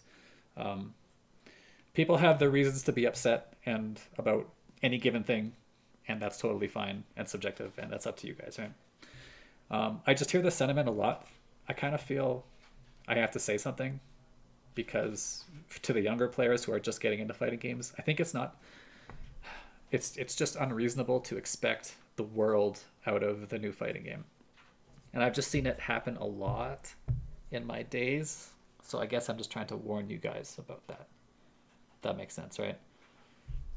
I'm not here to claim that you hate KI or you wish it was dead or whatever. But just be careful thinking that every other game or other games do it better and the new game will do it better and this game and that game are better. It's just a bit, it's a bit unrealistic, I think. For real. Took a year to just open them up.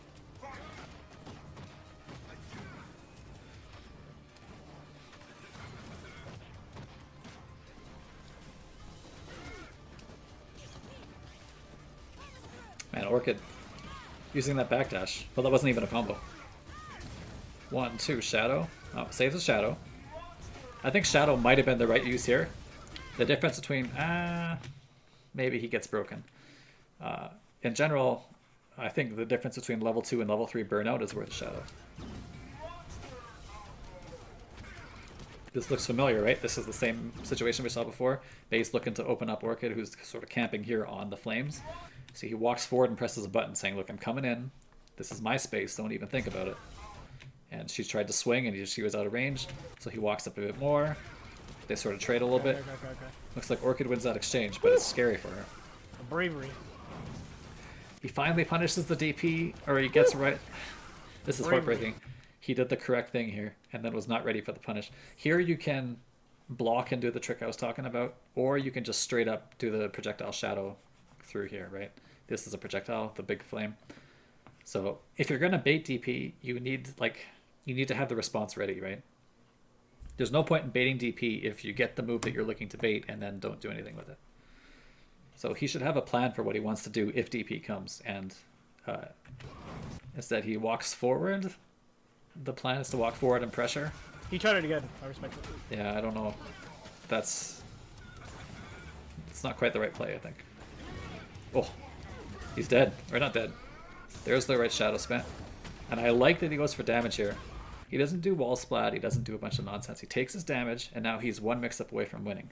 If he did some wall splat or some burnout, he'd be 2 mix-ups away probably. And, you know, might as well just take your damage. Instinct Pop was coming no matter what. He couldn't have prevented that.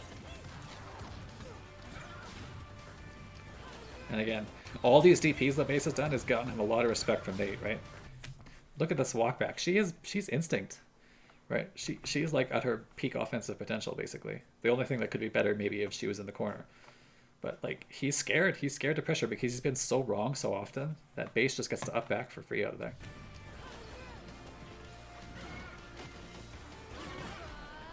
Opener ender accidentally. Oh.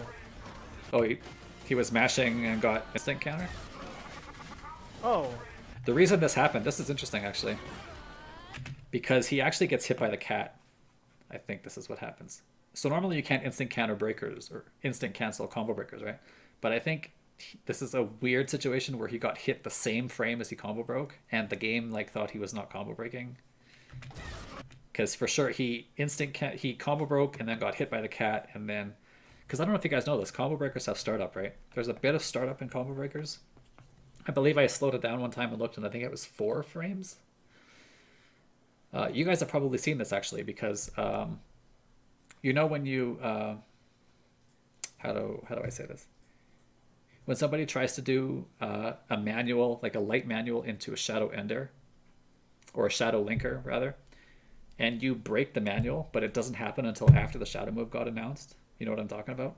That sort of like weird thing where the guy previously broke, but it doesn't happen till later. That's because combo breakers have startup. And this is, I think, what happened here. Combo breaker had startup, and in between the breaker and when the startup happened, he got hit by the cat, which let him do this instant cancel. Oh. So Exactly what I didn't want. yeah, so Base isn't too happy about People that. play on PC. Base isn't too happy about that. Makes sense. He wants to save his instinct, right? But the explanation for that is a pretty wacky situation that doesn't come out, I think, too often. You're better off cross-platform, though. Okay. All right, so Base has gone to that light Ow. Trailblazer as the juggle quite a bit. Base, Nate's picking up on it. What'd I do? DP. there? Oh, I no got lucky, I DP. got lucky. Yeah, even Base agrees you got lucky there. Nice. There's a good DP. And again, he tries to bait DP. But you got to ask yourself, if Nate, or if Base had Nice. DP'd, would he have been ready for something? So, you know, his baits are kind of like, you know, not often correct, but even when they are correct, I feel like he's losing the exchange. Oh. Shadow? Okay, no, he wants the burnout. I don't know if I agree with this, because Oh this my is God. exactly what... He's going to get hit, and this is going to be nothing. And it's not like he was in the corner where he could have pressured the advantage, maybe. So, like, this is kind of like...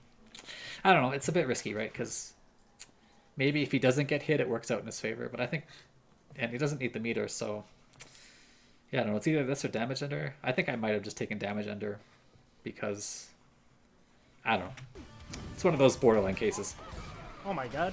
I Because just if you get hit like this, now what happens, right? All this is to wasted. jump over that, but I'm gonna have to do that way earlier. Well, I guess maybe it's not all that wasted. It looks like he was able to capitalize. So maybe that was the correct choice. Is he meaning to do DP there? I don't know what sweep is meant to do. I think that's punishable, and I don't think he gets saved by the grenade. Is he dead? Yeah. Yup.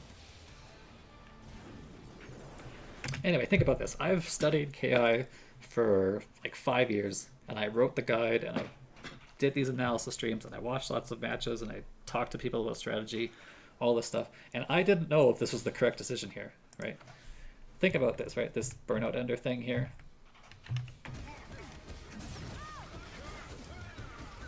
Think about like this combo choice and this burnout being maybe correct, maybe not maybe it depends on what happens in the next 3 seconds. Don't you guys find that interesting? Isn't that cool? That's a cool part of this game, dude. The fact that in Street Fighter, I just know that I do my B and B, and there's like very little opportunity to be like, was that worth? Like maybe like spending super is like as close as it gets to was that worth it? But here, this is like micro decisions that play into like huge life swings, and being able to like constantly be thinking like, you know, I played this character for 5 years and I still don't know if these things are correct.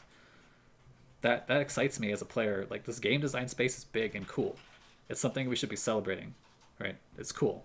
You're not going to find this in many other games. This is what I think one of KI's main strengths. So let's skip ahead here. The next match.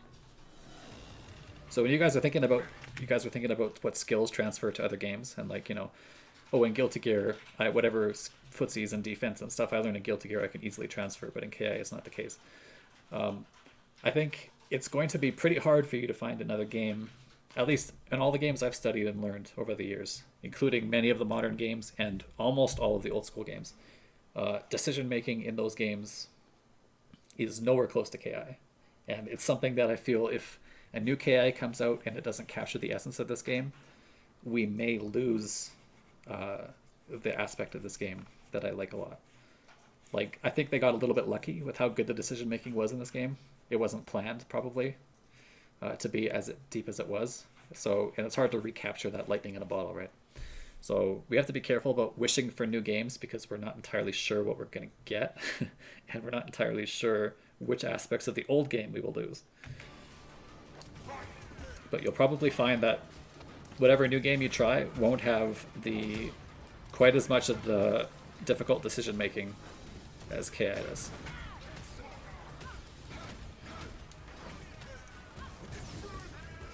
The cool thing about KI's decision making is that it extends beyond just playing neutral, right? It extends into the combos. So as cool as, like, say, the decision making in neutral is in, say, a game like Tekken, right? If you land your counter hit launcher, or you land your, you know, hop kick, you have your pre-planned combo, right? And you know what you're going to do with that. In KI, it's still free-flowing after that point. And I feel, you know, you don't get that in any other game I've ever played.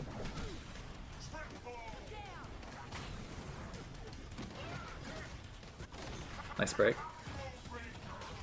Slide, opener ender accidentally. This is actually a good break from base. This is a very fast opener ender. This, I think it was like pretty much the last frame you could have broken this. So this is actually a really good reaction because it's pretty tough to get that. Most characters' opener enders are slow, but not that one. Oh, that's good from Nace. I like that from Nate a lot.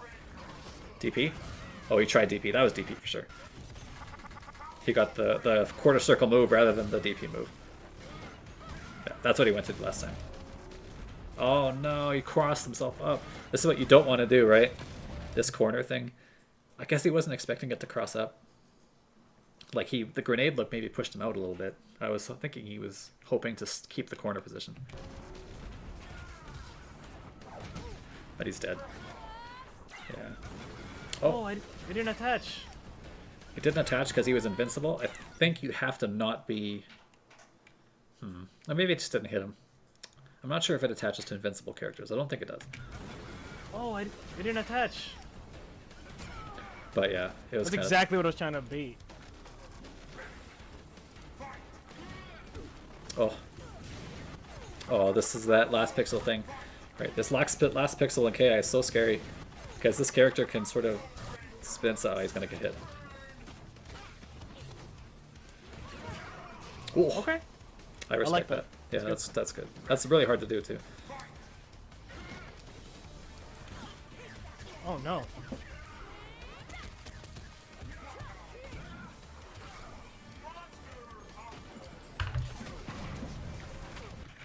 This was a case of lightning in a bottle. Honestly, before Season 1. No offense to the team who made it. Was it Double Helix? Yeah, Double Helix made Season 1. I think, in particular, Season 1 was very lucky. And I say that with all due respect because I bought an Xbox One for Killer Instinct Season 1. So, I know I'm in on the ground floor along with a lot of you guys.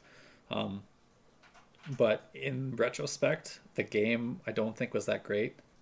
It wasn't nearly as good as we thought it was. But that was because some strategies came out that weren't super flattering of the game. Like the spin to win, and I think all the one chance stuff was not good. But before anybody knew about all that stuff, the game was super fun, right? And I think season 2 and then even more season 3 tried to bring out the fun of early season 1 before we knew what ruined it. So yeah, but they also tried to double down, IG did, on the strengths of KI, which I think are footsies, or like, sorry, good neutral. So like people say that neutral doesn't win games in KI, but because the first hit bonus is so important in this game, I think it does a lot more than people think. Character diversity was something that they really increased, you know, and the sort of decision making around what to do with different types of enders, with different types of manuals and like combo paths and stuff like that. They tried to expand on that even more. The decision making in particular, I think, grew quite a bit in seasons 2 and 3. And yeah, I think that's why I like those games more than season 1. Even though early season 1 was very fun because it was the Wild West and nobody knew what to expect. That's good shadow counter from base.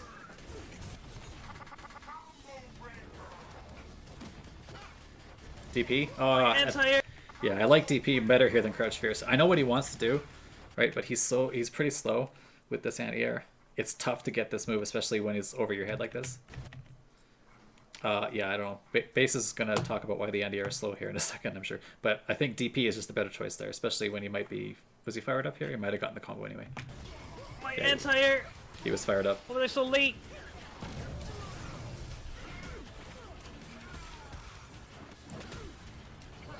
There's the fake. I like this fake. I was about to suggest he fake clap here, actually, before he did it. Fake clap is good.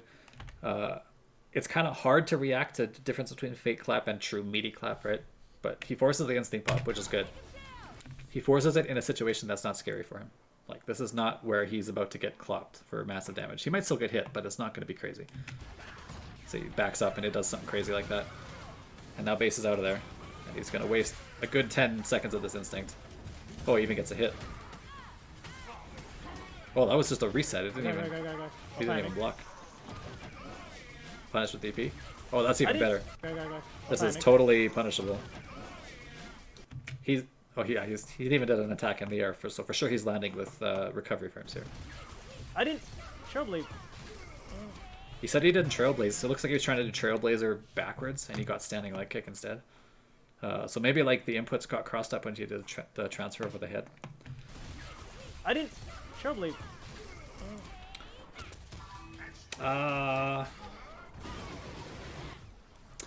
I don't think it's the worst gamble in the world here, actually. I didn't... But the thing is that base can survive this, right? He's not going to be an ultra. And if this was like one of those like you have to break it or you die things, I can see the counter breaker making more sense. But base is fine here. You can't even do anything after it because the KV is so high. He has no instinct to pop and like extend the combo. So like this is I think a pretty clear case of you take the 5 or 6%, whatever this ends up being here. It's a bit more than that even, but even damage under here is going to knock him down to here, right? And then maybe he pops instinct if he got it. Or he was in instinct, never mind. So yeah, maybe a bit ambitious, maybe not quite the right spot for that. Yeah, if you're playing Steam, I think ranked is pretty dry. Virgo, man. What's up, my boy? Jeez. Nice DP. Those hurt a lot, man, those DPs.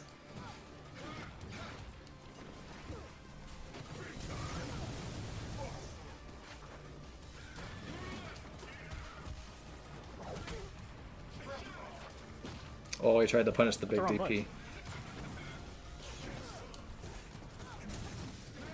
Throw? No. He guessed sweep, I would guess. There's no reason to guess anything except light or heavy there, I think. Against Cinder. Oh, he's gonna get got. Awkward combo spacing for base though means he dropped it. And you can see, even at level 4, this Shadow Ender does not do that much.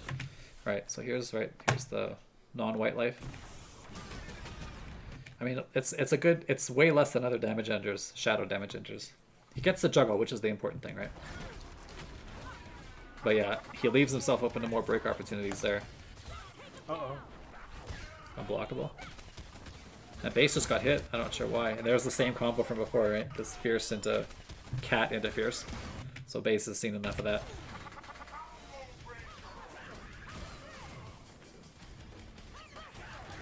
Oh, that was a great DP from base. And good pickup.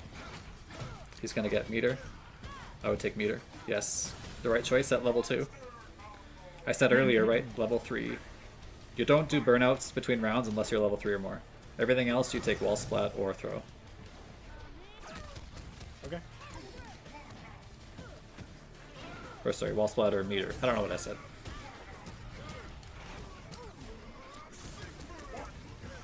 Level 2 burnout. This is gonna be tough. All that white life. Next hit is big.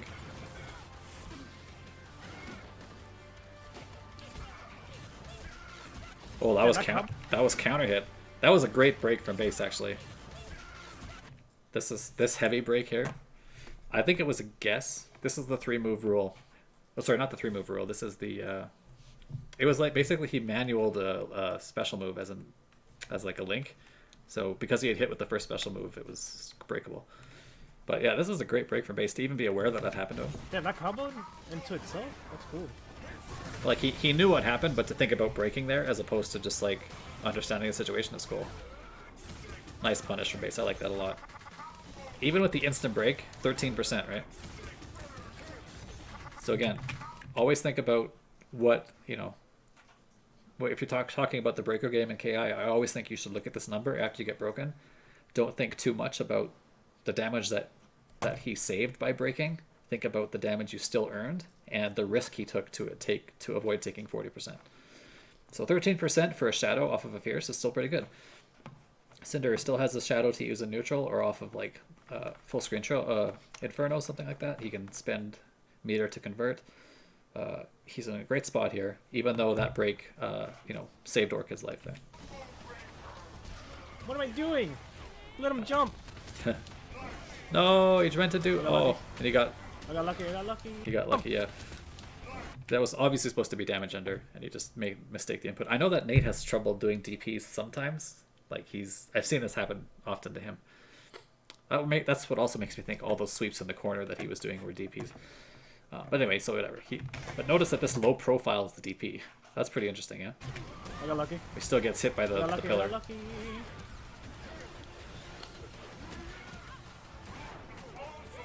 That's fine. That's fine. It's fine because he had to waste like half of his instinct to get out of that spot. And now he's gonna die probably. Uh-oh.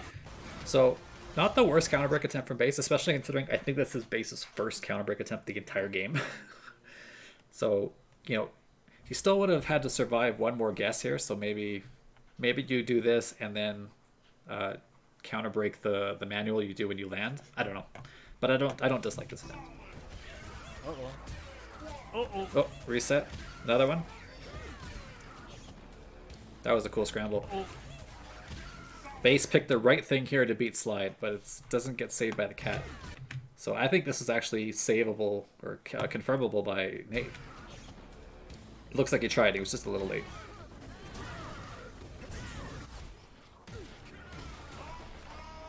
I was waiting for another overhead. I heard about these and watched them on YouTube, but never saw this live. Oh, cool. Well, glad to have you around, Power Stone. You're kind of catching the end, the last quarter or so of this set. I don't know who's winning. I'm guessing base is winning. It said win streak 8, so I guess base is probably winning. Doesn't feel like it's been that one-sided.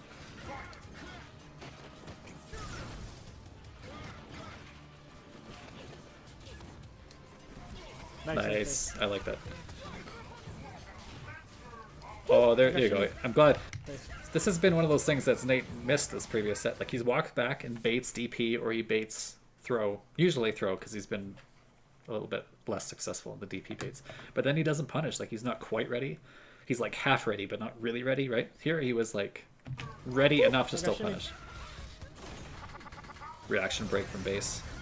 DP, yes, Wow. again. And the delay is good, but Getting hit. the conversion not quite so good. That was supposed to be DP. That was so far. Oh, that was I guess. cool. He guessed medium too, that's crazy.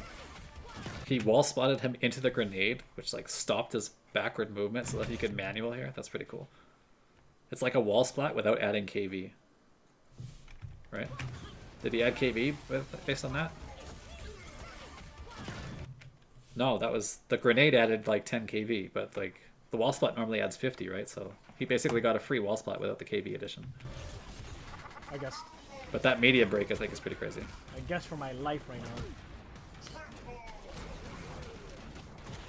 Oh, just a little late.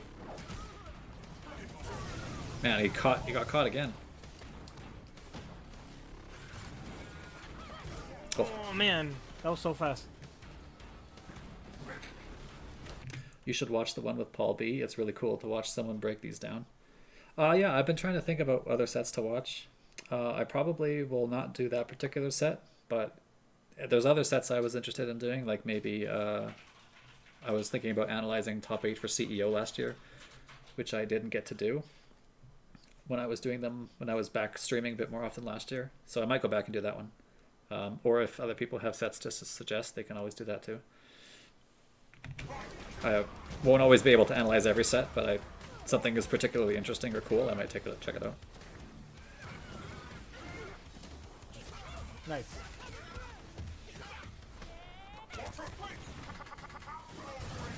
Punish. Oh, he tried to punish something. This is actually fairly hard to punish. This is -7, so actually Shadow Flickflack, he didn't have Shadow here, but Shadow Flickflack would have punished this. But the problem is that if you stand up, you get hit. So like if you're trying to do like quarter circle back and you like do it a little too early, you actually just get hit. This is what happened to Nate here. You can watch again. So Nate blocks and then stands up at the very end.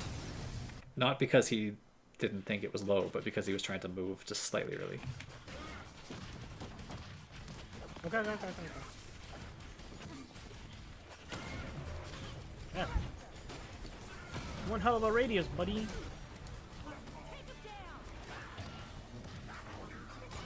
Man, I should have Just- just kept. despite getting hit here, Base did a great job baiting this instinct pop and sort of like escaping the situation. Normally instinct pops are super scary for the defensor, right?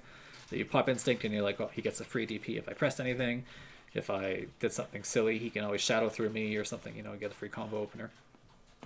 Base has been done a pretty good job this whole set trying to bait these instinct pops and making sure that the damage he takes is pretty minimal. The situations he get put in, not so scary.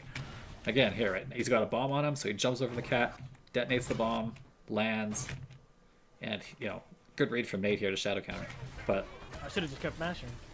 overall, pretty good. Another heavy reaction break from Base. Opener ender, and another quick break from Base is good. That's not, again, not easy to do. People There's a lot going on right now. People are running into a lot of stuff right now, yeah. Popped. And a good break. This, I think, had to be light. And Base has already been using a lot of light Trailblazer to pick up his juggles. But this is pretty tough to do with a non-light, I think. So you kind of like are 90% sure the light's coming, and then when you see it, you're ready to break. Oh, man. He swung grenade there. He could have just been super punished. It's one of those situations where you're like, you know, he doesn't expect the grenade to come Base here. He's not expecting this to be thrown. And when it does come, he's like, and then your hands kind of freeze, and then the moment's over, right? So optimally, you were able to punish here, but realistically, not that easy.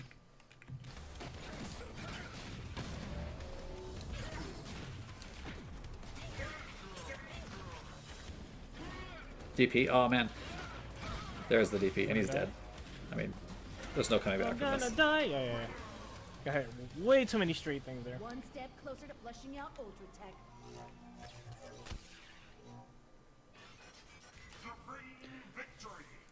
I guess one of the reasons I tend to sort of analyze sets where people still play the game a lot and are like interested in my feedback. So like I've asked Base in the past whether I can borrow matches from his stream and stuff like that, and he said yes to me. And I've talked to Nate about my analysis, and he seems to like it.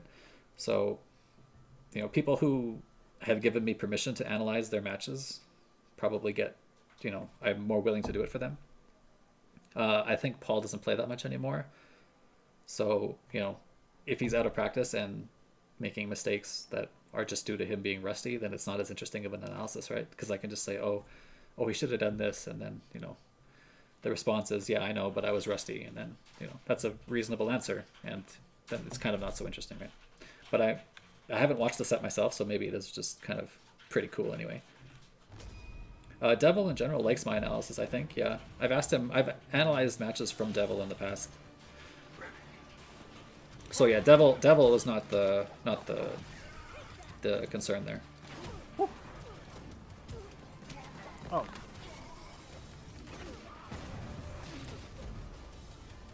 Oh, has he been playing more, Paul? I'm not sure. Nice. I haven't been. Shouldn't be hitting him at that angle. Yeah, I wasn't aware of that.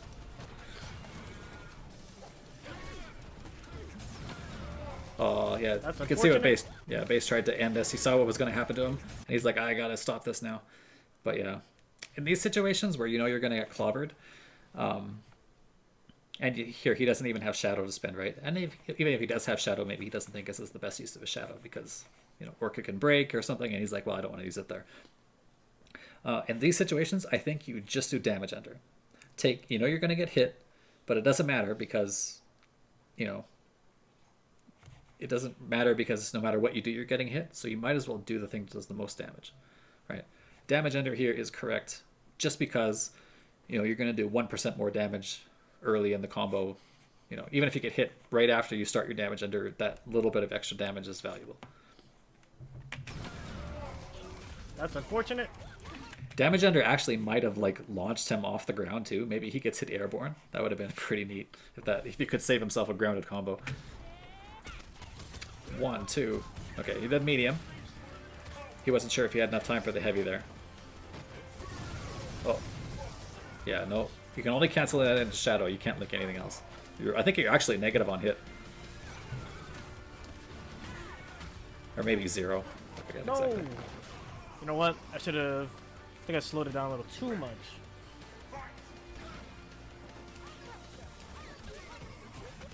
They both played their hearts out. You could tell they didn't want to lose to each other. Yeah. Well, they both play fairly... well, Devil in particular plays a pretty disrespectful playstyle. And he plays a character that sort of feels bad to lose to sometimes. So yeah, I can definitely understand why. A nice short combo from Base there. We're gonna spend that shit. Get the meter back in a second. Yeah, Base is correct to spend it there. Cinder not as valuable. He doesn't need meter a lot on defense, right? So nice. The situation. Oh, nice again. Level 2 burnout only. Oh yeah, Base saying I'm just going to spend the meter to get the kill is super correct for Cinder, especially. Cinder not looking can play just fine without meter.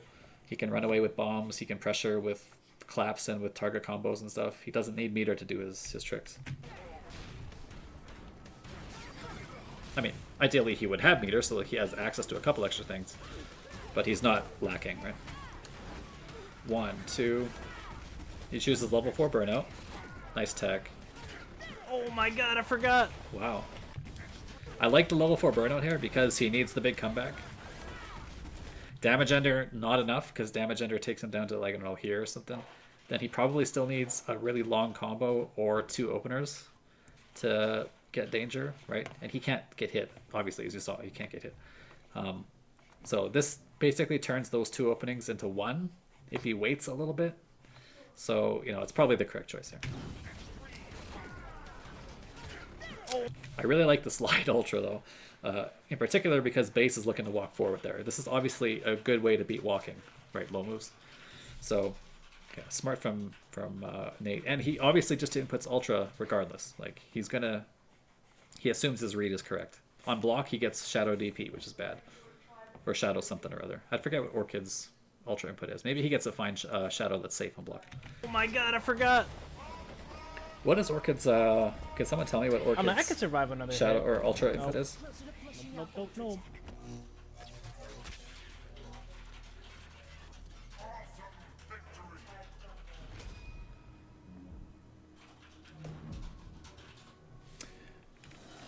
quarter circle back kicks, so he would have gotten Shadow Flick Flack. It's shadow counterable, but it's at least not it's not punishable at least. Why would people feel bad losing to TJ? Is he low tier? Some people think he's low tier. I don't think so. I think he's a good character. But like his playstyle is very disrespectful. He has a lot of like shadow move, or a lot of he has a command grab. He has a lot of like screw you moves. He has moves that just feel bad to get hit by. Like nobody likes getting hit by Tremor. It just feels kind of meh. That sucks, right? Just something about TJ players that makes it difficult to like. I don't know how to explain it, but it doesn't feel good to get hit by his moves.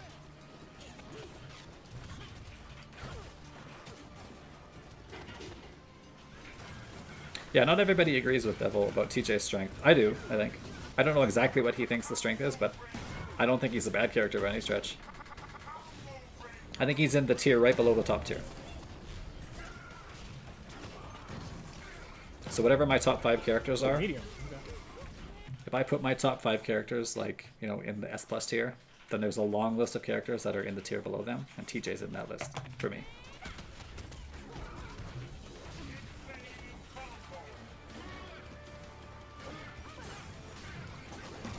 Punish. Come on, Nate. Oh no. Oh, Nice overhead reset. And again, I would. reset to death? Oh no. I think I would do Shadow here.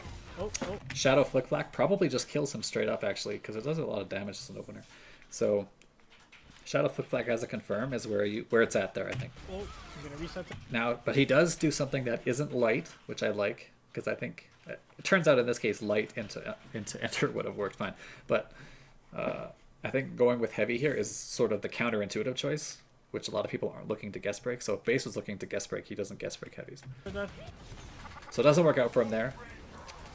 But I think he can dodge that situation entirely by not doing the correct opener. Now he has to waste instinct, right? A lot of it too. He's gonna eventually get this kill. Shadow countered. At least I tried to. It's gonna eventually get it, but look at the cost, right? A huge amount of instinct. It was either that or more life. So again, this is that suboptimal play sort of coming back to hurt a player. You think to yourself, you know, it wasn't that bad that I didn't quite do that thing. Oh, he guest broke. He got guest broken. He got lucky, and all those things are true. He did guest break. He did get lucky. He did, make the correct decision there when he could have easily not and not mattered. But the thing that you had under control, which was how you did your opener, was the thing that cost you the fact that, you lost all your comeback potential. But fortunately for Nate, he's in the lead here. That sucks. Okay. I like that he goes for heavy auto double though. DP. That was supposed to be DP for sure. Whenever you see slides or fireballs from Jago, they're supposed to be DPs in these situations. Right. This is for sure DP. Whoa, out of there.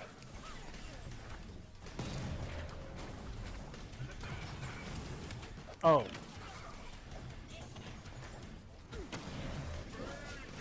That sucks. No more instinct for me. Interesting.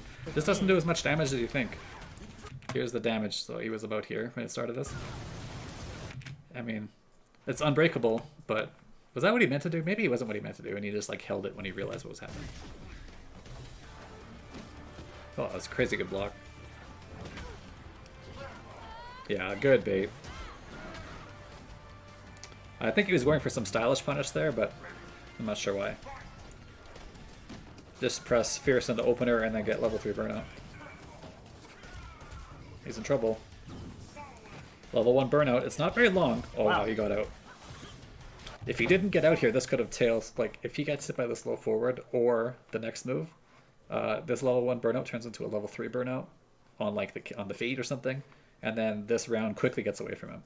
So this is actually a little scarier than it looks. And he just like challenged with unsafe on block heavy flick flack. Wow. Yeah, and even Base couldn't believe it. And again, I don't. Wow. Maybe he's expecting DP here, right? He's expecting something. He's expecting a whiff. Maybe he's expecting DP and then to do something about the DP punish. But we see in the past that also hasn't been too successful for him. So I'm not sure what he was expecting here when he walked back and then didn't do anything.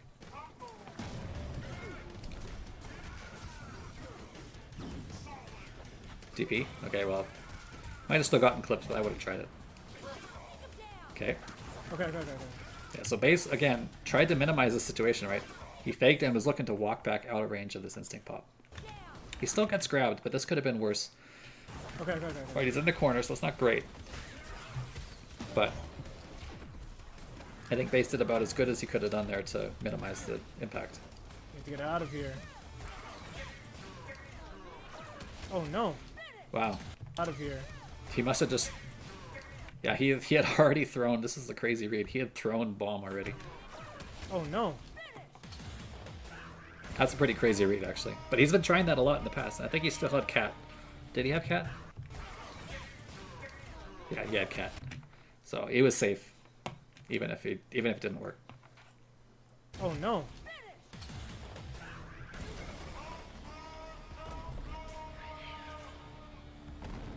One step closer to flushing out Ultra Attack.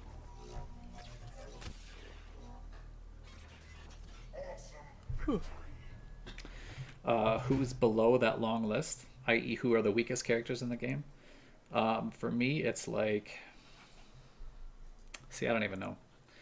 Like, I have characters I will say, but I don't know if I even really believe it myself, because the characters are still really good.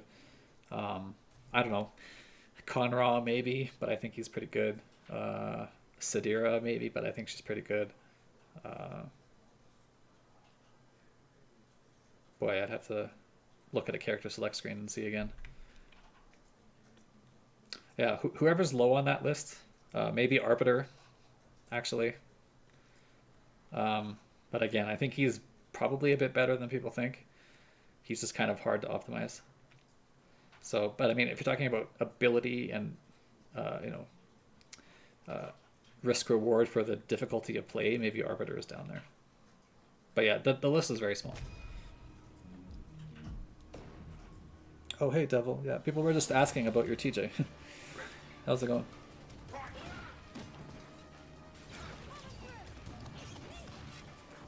DP? Oh, he blew up the bomb so he couldn't DP. Nice transition from base. Again, base showing a willingness. This is something I really enjoy watching him play recently in the last year and a half since he sort of changed his playstyle a bit for Season 3. The longer combos really are doing him work. He doesn't do the short one chances, even though he has the neutral to back up the one chance. He understands that being broken, not so bad. He can just win neutral again. And he gets way more damage on these extended combos. This longer combo with the burnout could turn into 30% later in the round, right? It looks like it's going to, yeah. That started because of the longer combo he did. If he did short one chance, it wouldn't have mattered. I could have juggled with DP. Light. Flashy training mode combo. And yeah, I dropped it, unfortunately, for Nate. Guest break on medium, that was definitely not reaction. DP, no. Wow, that's opener ender, yeah, I can't do that. What was this? This is a crazy situation. I don't think intentional. Well, I mean, this slide into DP was probably intentional, which again, Nate is pretty stellar with these. This is really hard to do. But I think he probably double tapped the buttons or something. I'm not entirely sure how he got this. But yeah, definitely an easy break for base there. There's no risk. 1, 2, 3. Shadow's fine. Wow, he didn't even get the kill. Normally this is good enough. I think Shadow Inferno was probably the right choice here. I don't know. It's pretty close. I thought this was probably going to be enough to kill him. But again, he picks heavy here because he's pretty sure that he's going to die, right? He wants to build the most meter or whatever. He wants to get this level ender up, so he picks heavy, of course.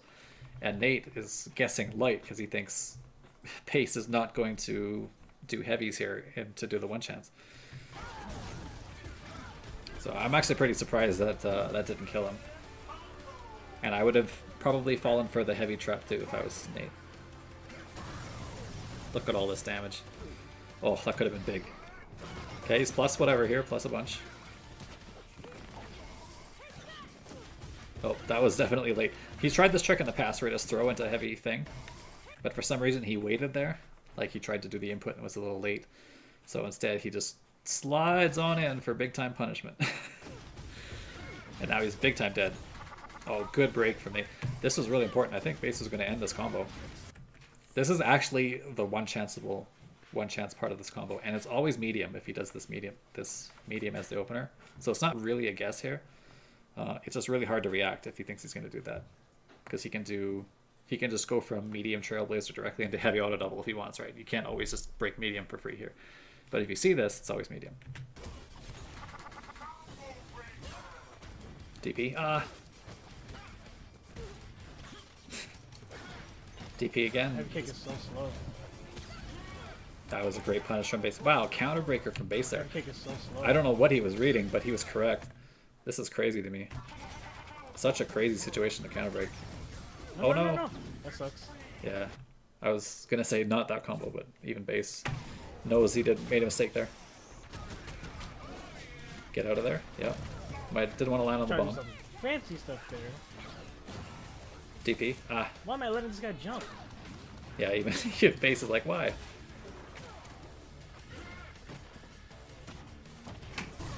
There's, oh man. He had the right read Nate did here. Good patience, really good patience. And then saw something weird and pressed the right button. But no special cancel. Right? He cancels into Cat, but special cancel into Rekka or something, right? Gets the kill. Now he has to earn another kill without taking damage. Nice. Okay, so he did, but He jumped right at me. I didn't do anything. not the way he drew it up in the in the locker room.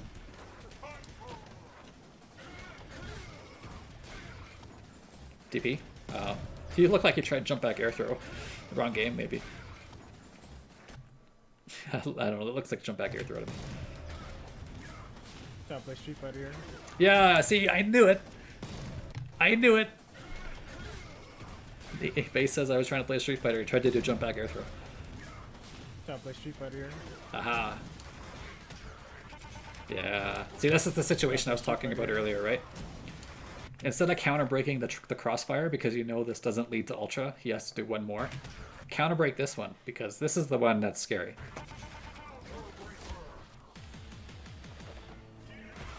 Really turning to Trev Edward. Is that the end? Oh man. Looks like there's more. That was too much fun. Awesome victory.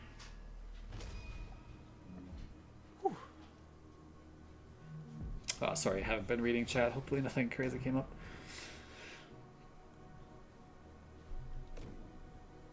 Looks like 9-8 my way again. Okay. It's scary, man. 9-8. Okay. Man, he says it's 9-8, but he was on an 8-game win streak. That's crazy if that's actually 9-8. That means Orchid brought it all the way back. I haven't been keeping track of who won and lost, but if it really was 8-game win streak and 9-8 is the score, that's pretty crazy.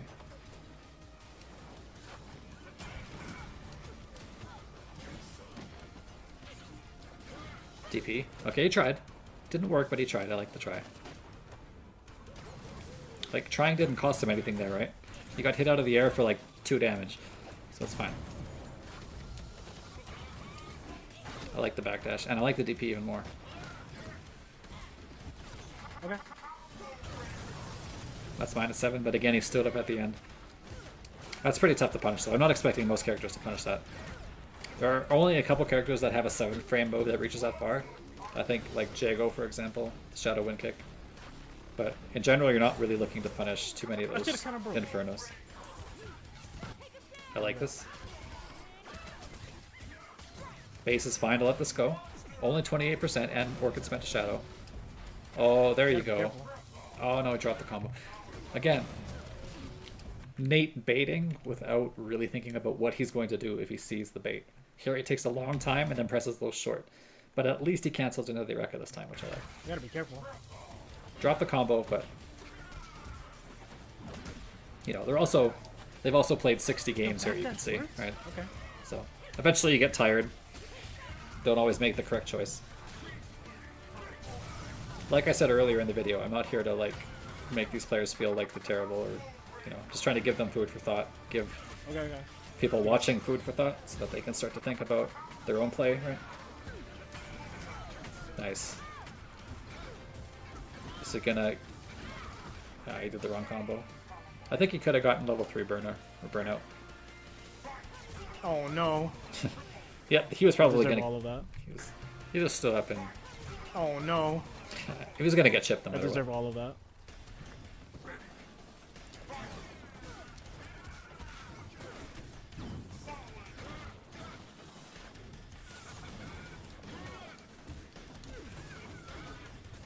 Level 3 wall splat. Throw? No. Finally heavy is broken there though. Oh, get him. Oh no, Nate. Nate's definitely feeling the long set blues here.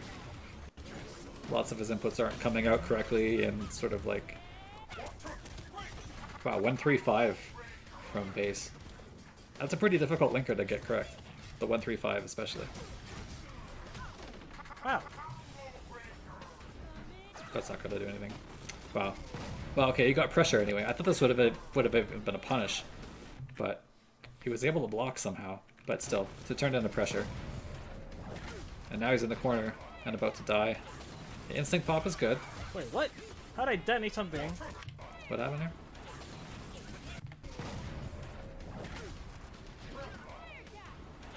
Looks like the bomb collided with the cat as it was coming in. Wait, what? How'd I detonate something that Oh. wasn't here anymore? That sucks. Oh no! What a weird combo. You can keep that.